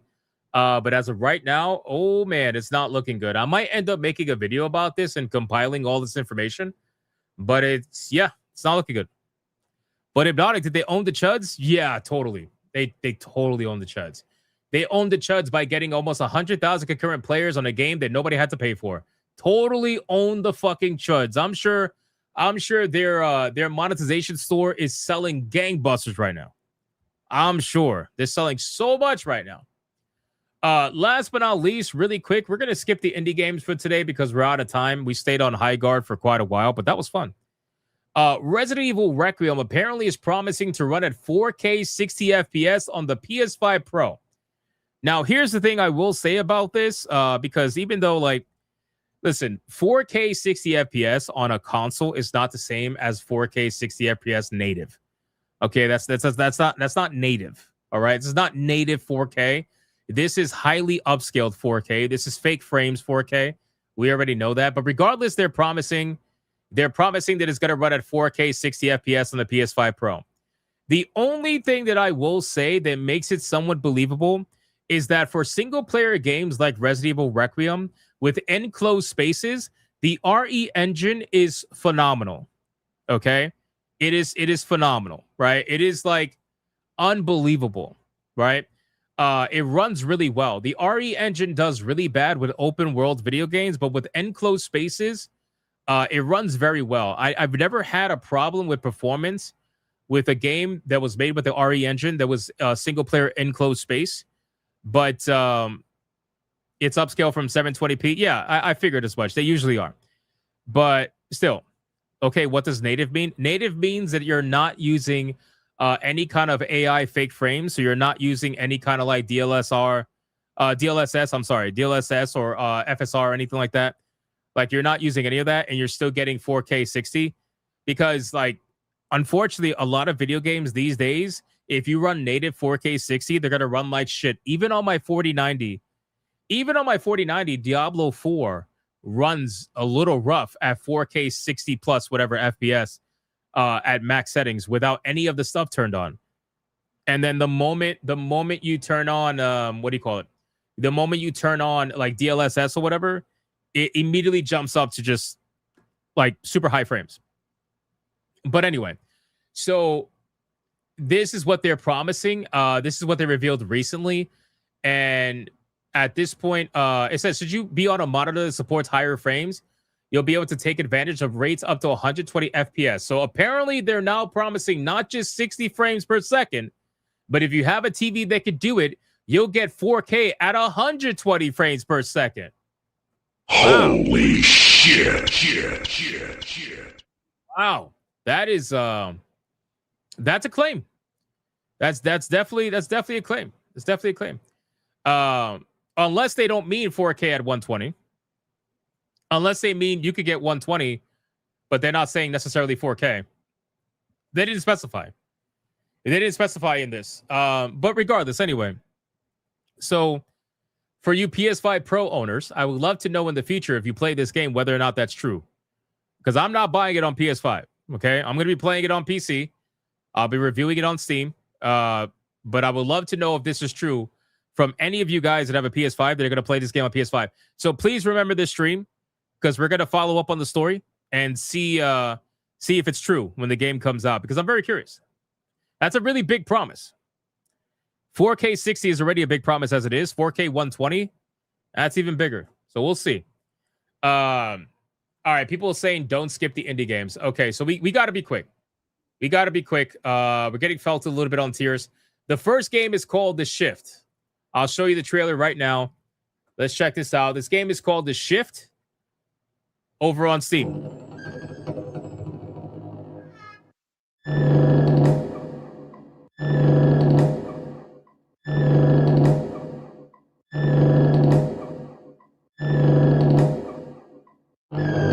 Obviously, very Five Nights at Freddy's, but still.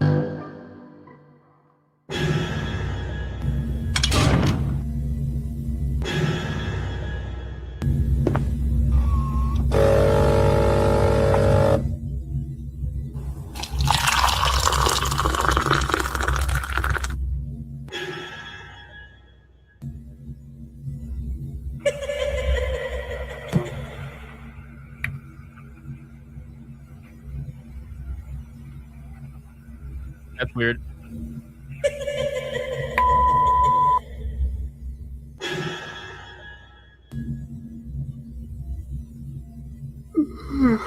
Incoming jump scare.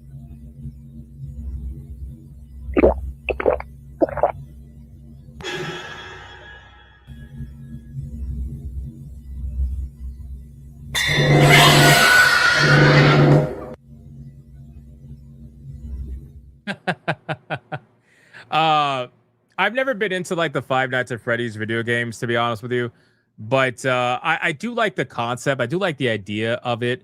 I like the idea of these kind of games, but they're so obviously meant for just jump scares. That's kind of like what they specialize in. But I didn't think it looked that bad, especially for an indie game. They didn't look that bad, but it's probably not for me personally. All right, and then the next one is called Perish Truth. This one looked pretty interesting. This game has been inspired by classic Resident Evil and Saw, which I thought that was going to be an interesting combination. So it's called Perished Truth over on Steam. Here you go. This is the package left for me. What the? Where am I? Where did this collar come from? I need to get the hell out of here.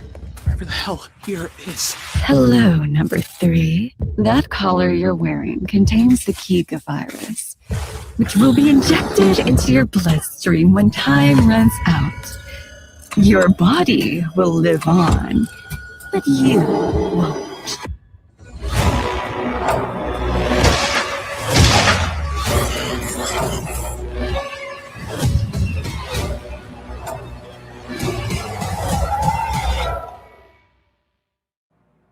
So I like the idea of that. I think that's okay. I think the return of these kind of horror games where they have fixed camera angles, or sometimes there's a mix of them in between or whatever. I like the idea that you have the collar on your neck. So I wonder if it's going to be like a timed game, or if it's going to be something that's going to be like an artificial timed mechanic. Who really knows? But I think it's interesting, and I'm definitely down with games like this. Although they seem to have a more modern first-person style gunplay to it as well, not just third-person running around. So I don't know how that's going to play out. Maybe you could play in both first-person and third-person. Probably has 2 different modes like Resident Evil Requiem. I would not be surprised. So anyway, that game is what do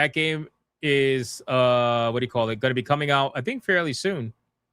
January 30th. Yeah, January 30th. It's coming out in 4 days, supposedly. So it's called Perish Truth. Check that one out. All right, guys, listen, if you are not going to join us for the Waifu Battle, I hope you guys had a fantastic time in today's stream. Thank you so much for all the insane support. I will ask you a favor. If you could please watch the video.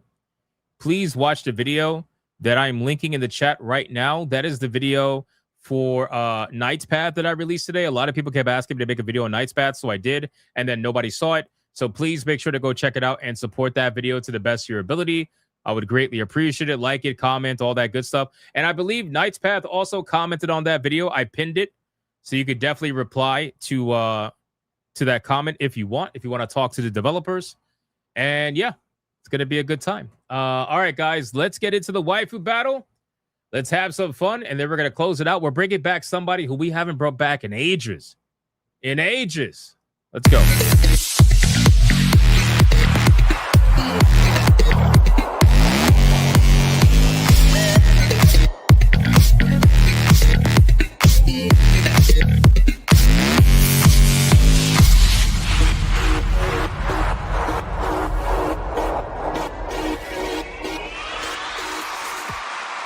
Boys, the Waifu Battle is here. T-Jab says we're $60 some odd away from tier 1. Thank you, T-Jab. $61. Sorry. Thank you, T-Jab. Appreciate that. All right, boys. Waifu Battles here. If you guys have missed the last couple of Waifu Battles, they've been fairly funny. They've been fairly interesting. But we have somebody that is refusing to lose, apparently, which I think is interesting in and of itself, considering nobody wanted her to be champion at first. And that is none other than the one and the only Sylvanas Windrunner from World of Warcraft. Shocking. Shocking.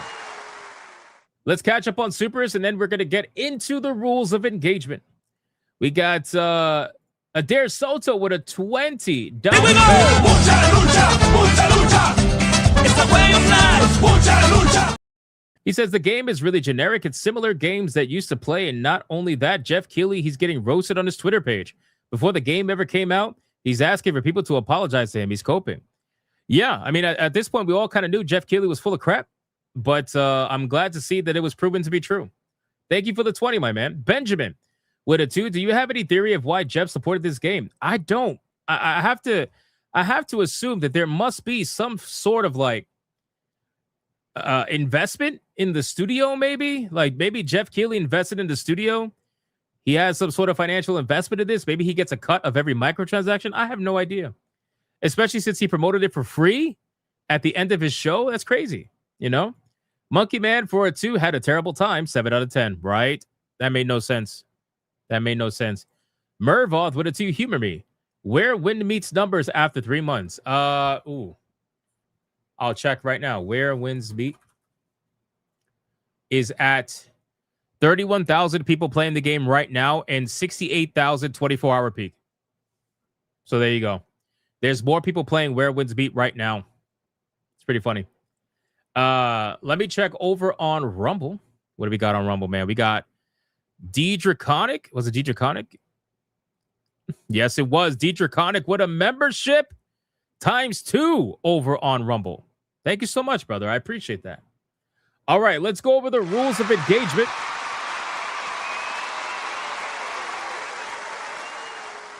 Rule number 1, all super chats during the waifu battle can and will count towards a particular waifu, but the only way they're going to count is if you put the name of the waifu in the super chat first. You got to put the name first. If you do not put the name of the waifu in the super chat first, then it will not count. It doesn't matter how big they are. If you super chat after the fact and you put the name of the waifu that you forgot to put the first time first, then I will make it count. Rule number 2, you can vote for any waifu regardless of who's on the screen. It doesn't matter. You can vote for the champion, who is Sylvanas, or you can vote for the challenger, who you're about to find out. It doesn't matter who's on the screen at the time. Last but not least, after the second waifu comes off screen, I'm going to do a 30-second countdown. After that 30-second countdown, no more super chats are going to count. It doesn't matter how big they are. The last super chat that shows up on my screen is going to be the one that counts. So please, if you are going to vote, vote early and vote hard, ladies and gentlemen. Do we understand the rules?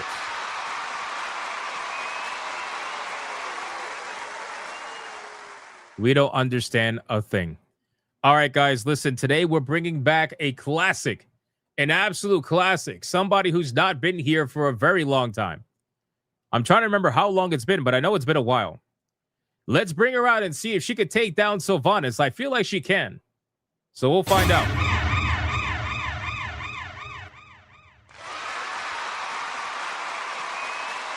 All right, boys. The challenger is going to go up against Sylvanas.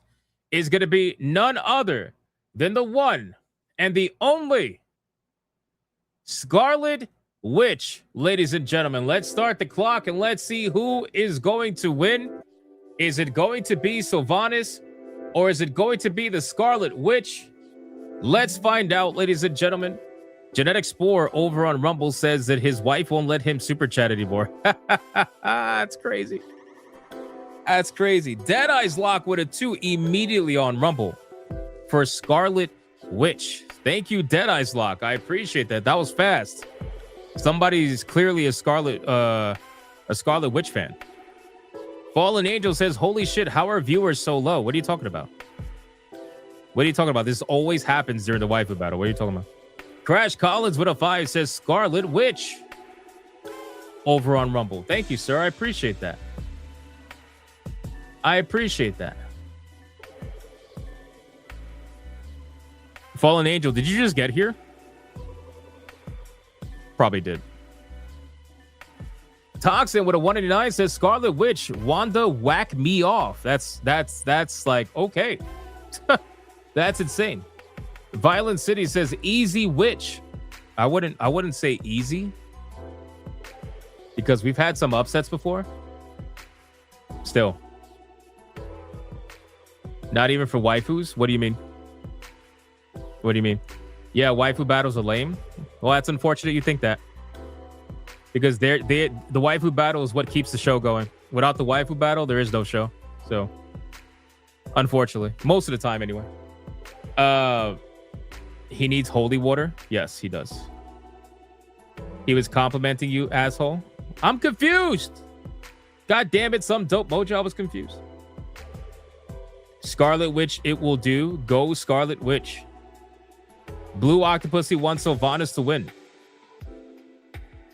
Waifu battles are fun to watch. I had you playing in the background as I was playing a game called Planet Crafter.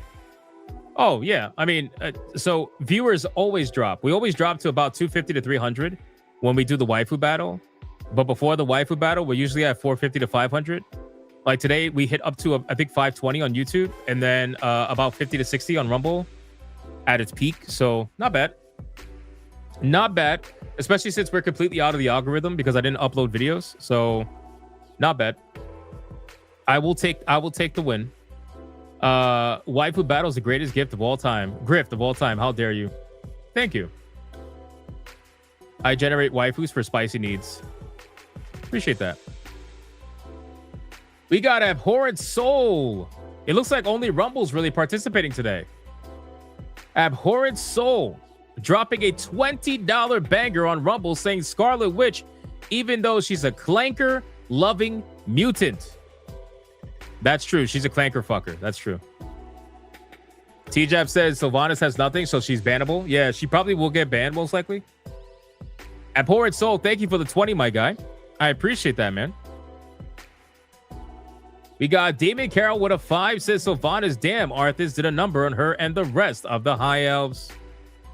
They did. They did. Xander says all his haters stop watching when he gets to the beauty pageant. Exactly. No, that's true. A lot of the lurkers who either enjoy the free content and don't say anything, or the haters who just watch because they just watch.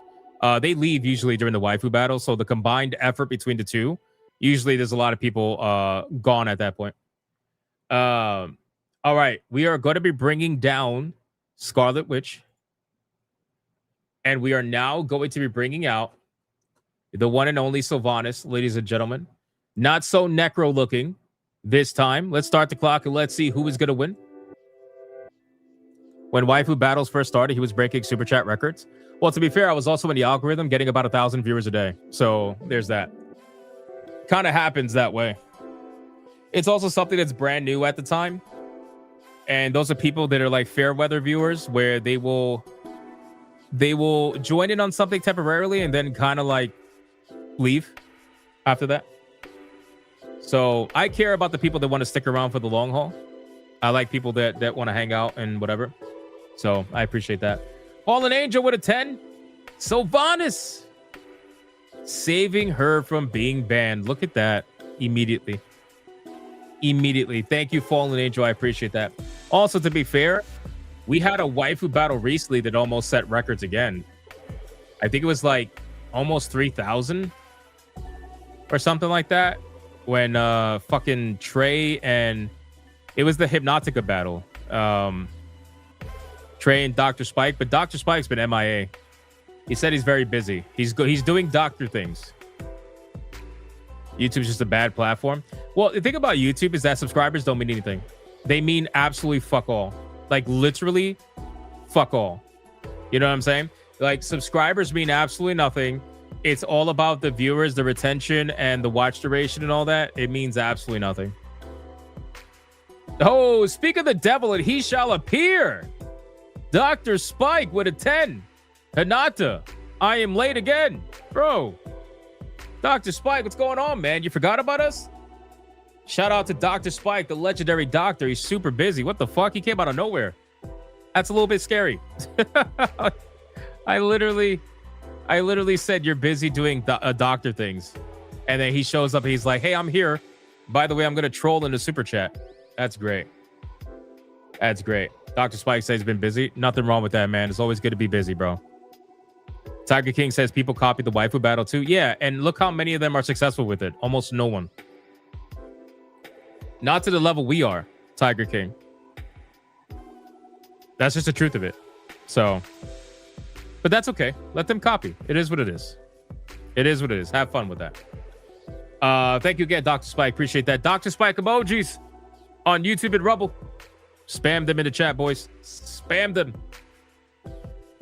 T-Jap says we are $8.89 away from tier 1. Thank you, T-Jap. I appreciate that. I still love how the mods have shields now. I think that's great. I think the shields look really cool. It's definitely better than the wrenches for sure.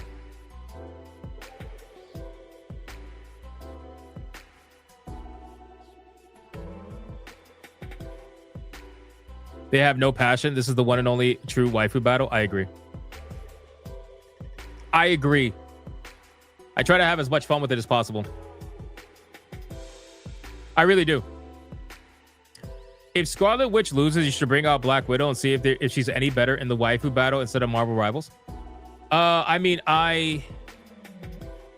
You still see wrenches? That's so interesting. I see shields.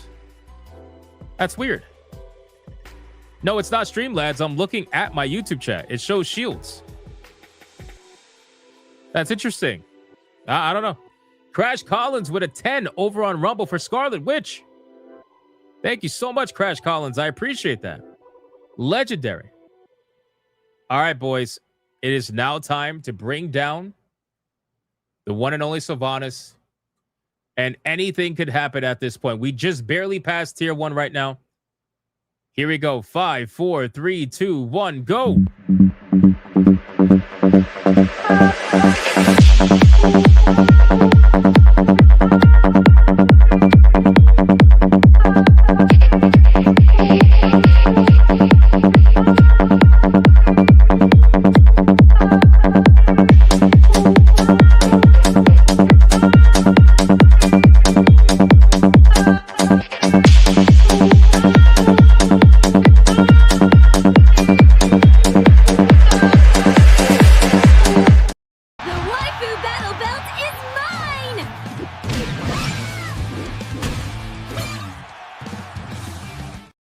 Holy shit, ladies and gentlemen. Holy shit. We have Twisted Master with a $50 mega banger for Scarlet Witch and saying surprise. Here we go! Mucha lucha, mucha lucha. It's the way of life. Mucha lucha. Shout out to Twisted Master with that legendary chair shot. I appreciate that, man. And then we got Dr. Spike. Good old Dr. Spike, man, with a $100 Red Boy Hypnocast. Here we go! Mucha lucha, mucha lucha. It's the way of life. Mucha lucha. And he's voting for Sylvanas. Shout out to Dr. Spike. Let me know what clip you want, my man. That was insane. Chair shots of legend that we all know and are scared of. Oh, my God. Torino with a 10 banger over on Rumble, and he votes for the fucking panda. This panda shit. And then the day that the panda actually shows up, nobody's going to vote for her. Watch. Watch. I guarantee. I guarantee I bring a gooning panda into the waifu battle. Nobody votes for her. Watch. He says your choice. All right. Fair enough. Fair enough. Let's make it happen. For Dr. Spike, let me take off the banner while the mods count it up. It looks like Sylvanas is going to have yet another win under her belt, which is becoming ridiculous at this point. But this is one of the only clips that we played today so far. So let's, you know what? For Dr. Spike, let's... All right, boys, we got another Red Boy Hyper Banger. Let's bring the ladies in.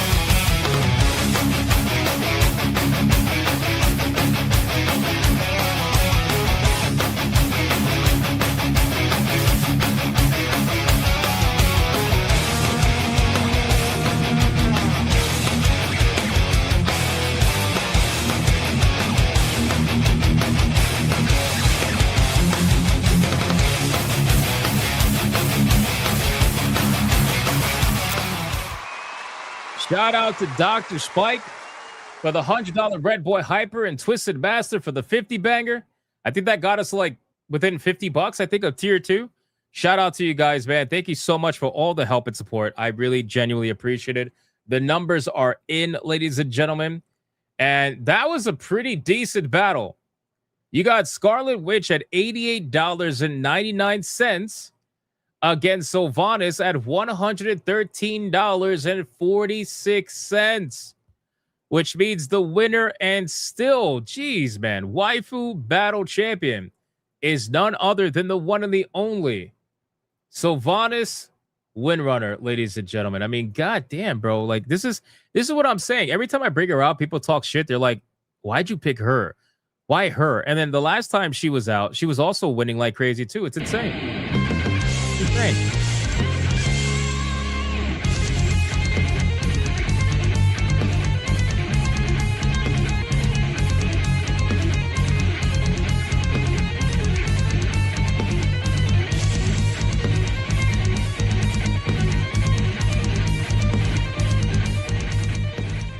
Let's do it one more time. One more time.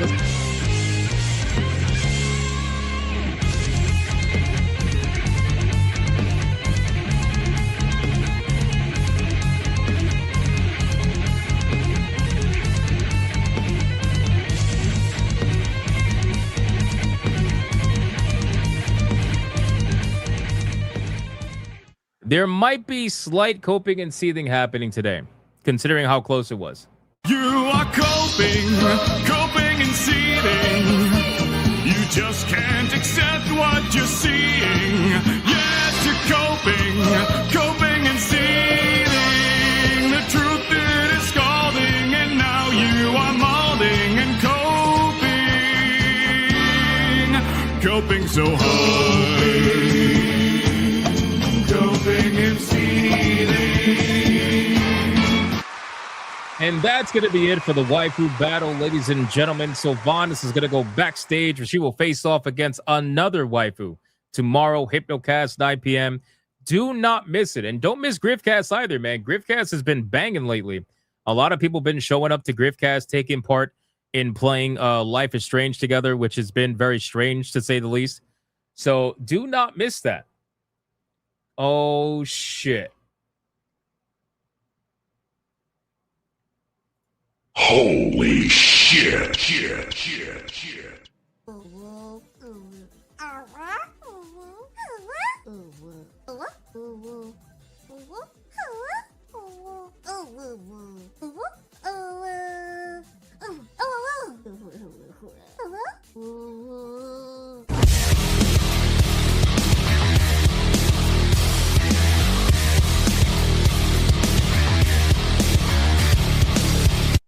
Shout out to you absolute fucking mad lads, bro.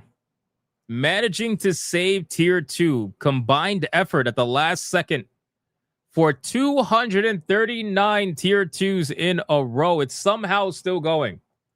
For the last like week or two, it's been near death for a few days. Holy shit. And Dr. Spike came in with that 50. Here we go! Mucha lucha! Mucha lucha! It's the way of life! Mucha lucha! Shout out to Dr. Spike for that 50. Thank you so much, man. I appreciate that. And then BioT Wolf helped with the cause as well with a 5 membership banger. Let's fucking go! It's a membership banger! Shout out to the legend BioT Wolf. I appreciate that, my man. Thank you so much for the 5 membership banger. And then John D came in at the last second as well, contributing with the $40. Here we go! Mucha lucha! Mucha lucha! It's the way of life! Mucha lucha! He says, for tier 2, you epic bigot legends, rock on. Thank you so much, John D. Everybody came in at the last second. I appreciate that, man, so much. Holy shit. And then Trey coming in over on Rumble with the 5 says, fuck your rules. Tifa, busy at work and you fucks won't let me super chat anymore, which throws an error. YouTube won't let you super chat anymore? It throws an error? What the fuck? What error does it throw?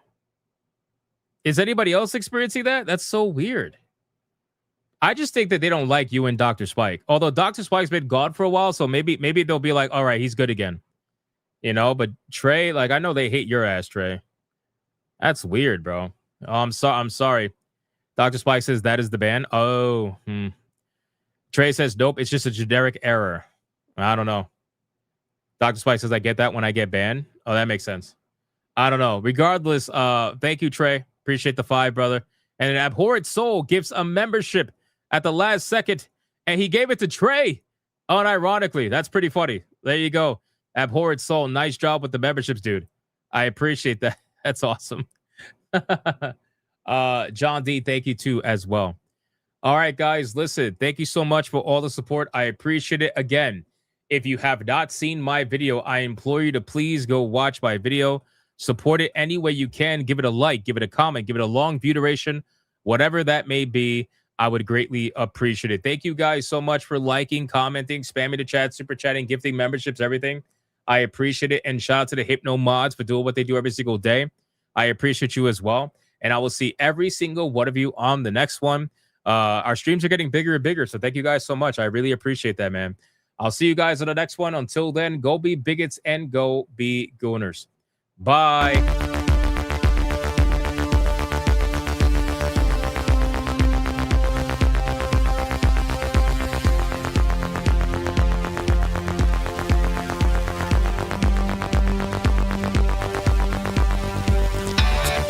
I am not gay. I have relationships with women and sex with men. And I got news for you. That means you're gay.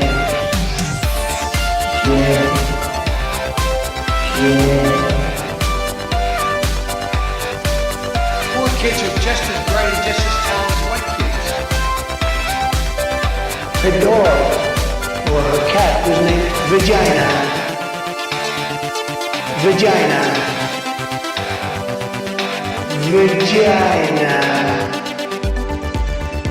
Put a ticket in, make her gay.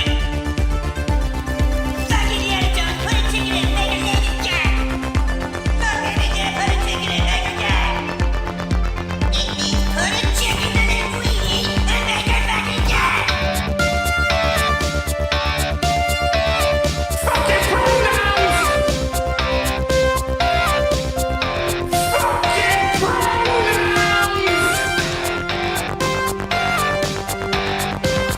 Fucking gender ambiguity!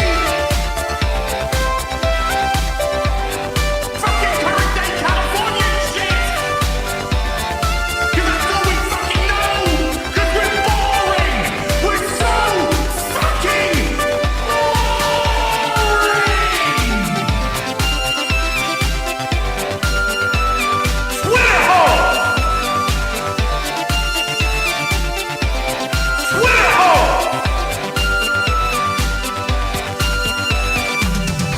get it right! At the touch of the black man, I bring life. I bring life.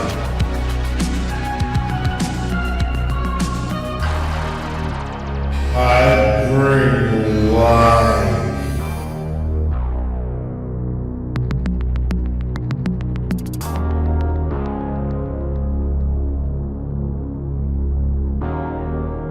I bring life.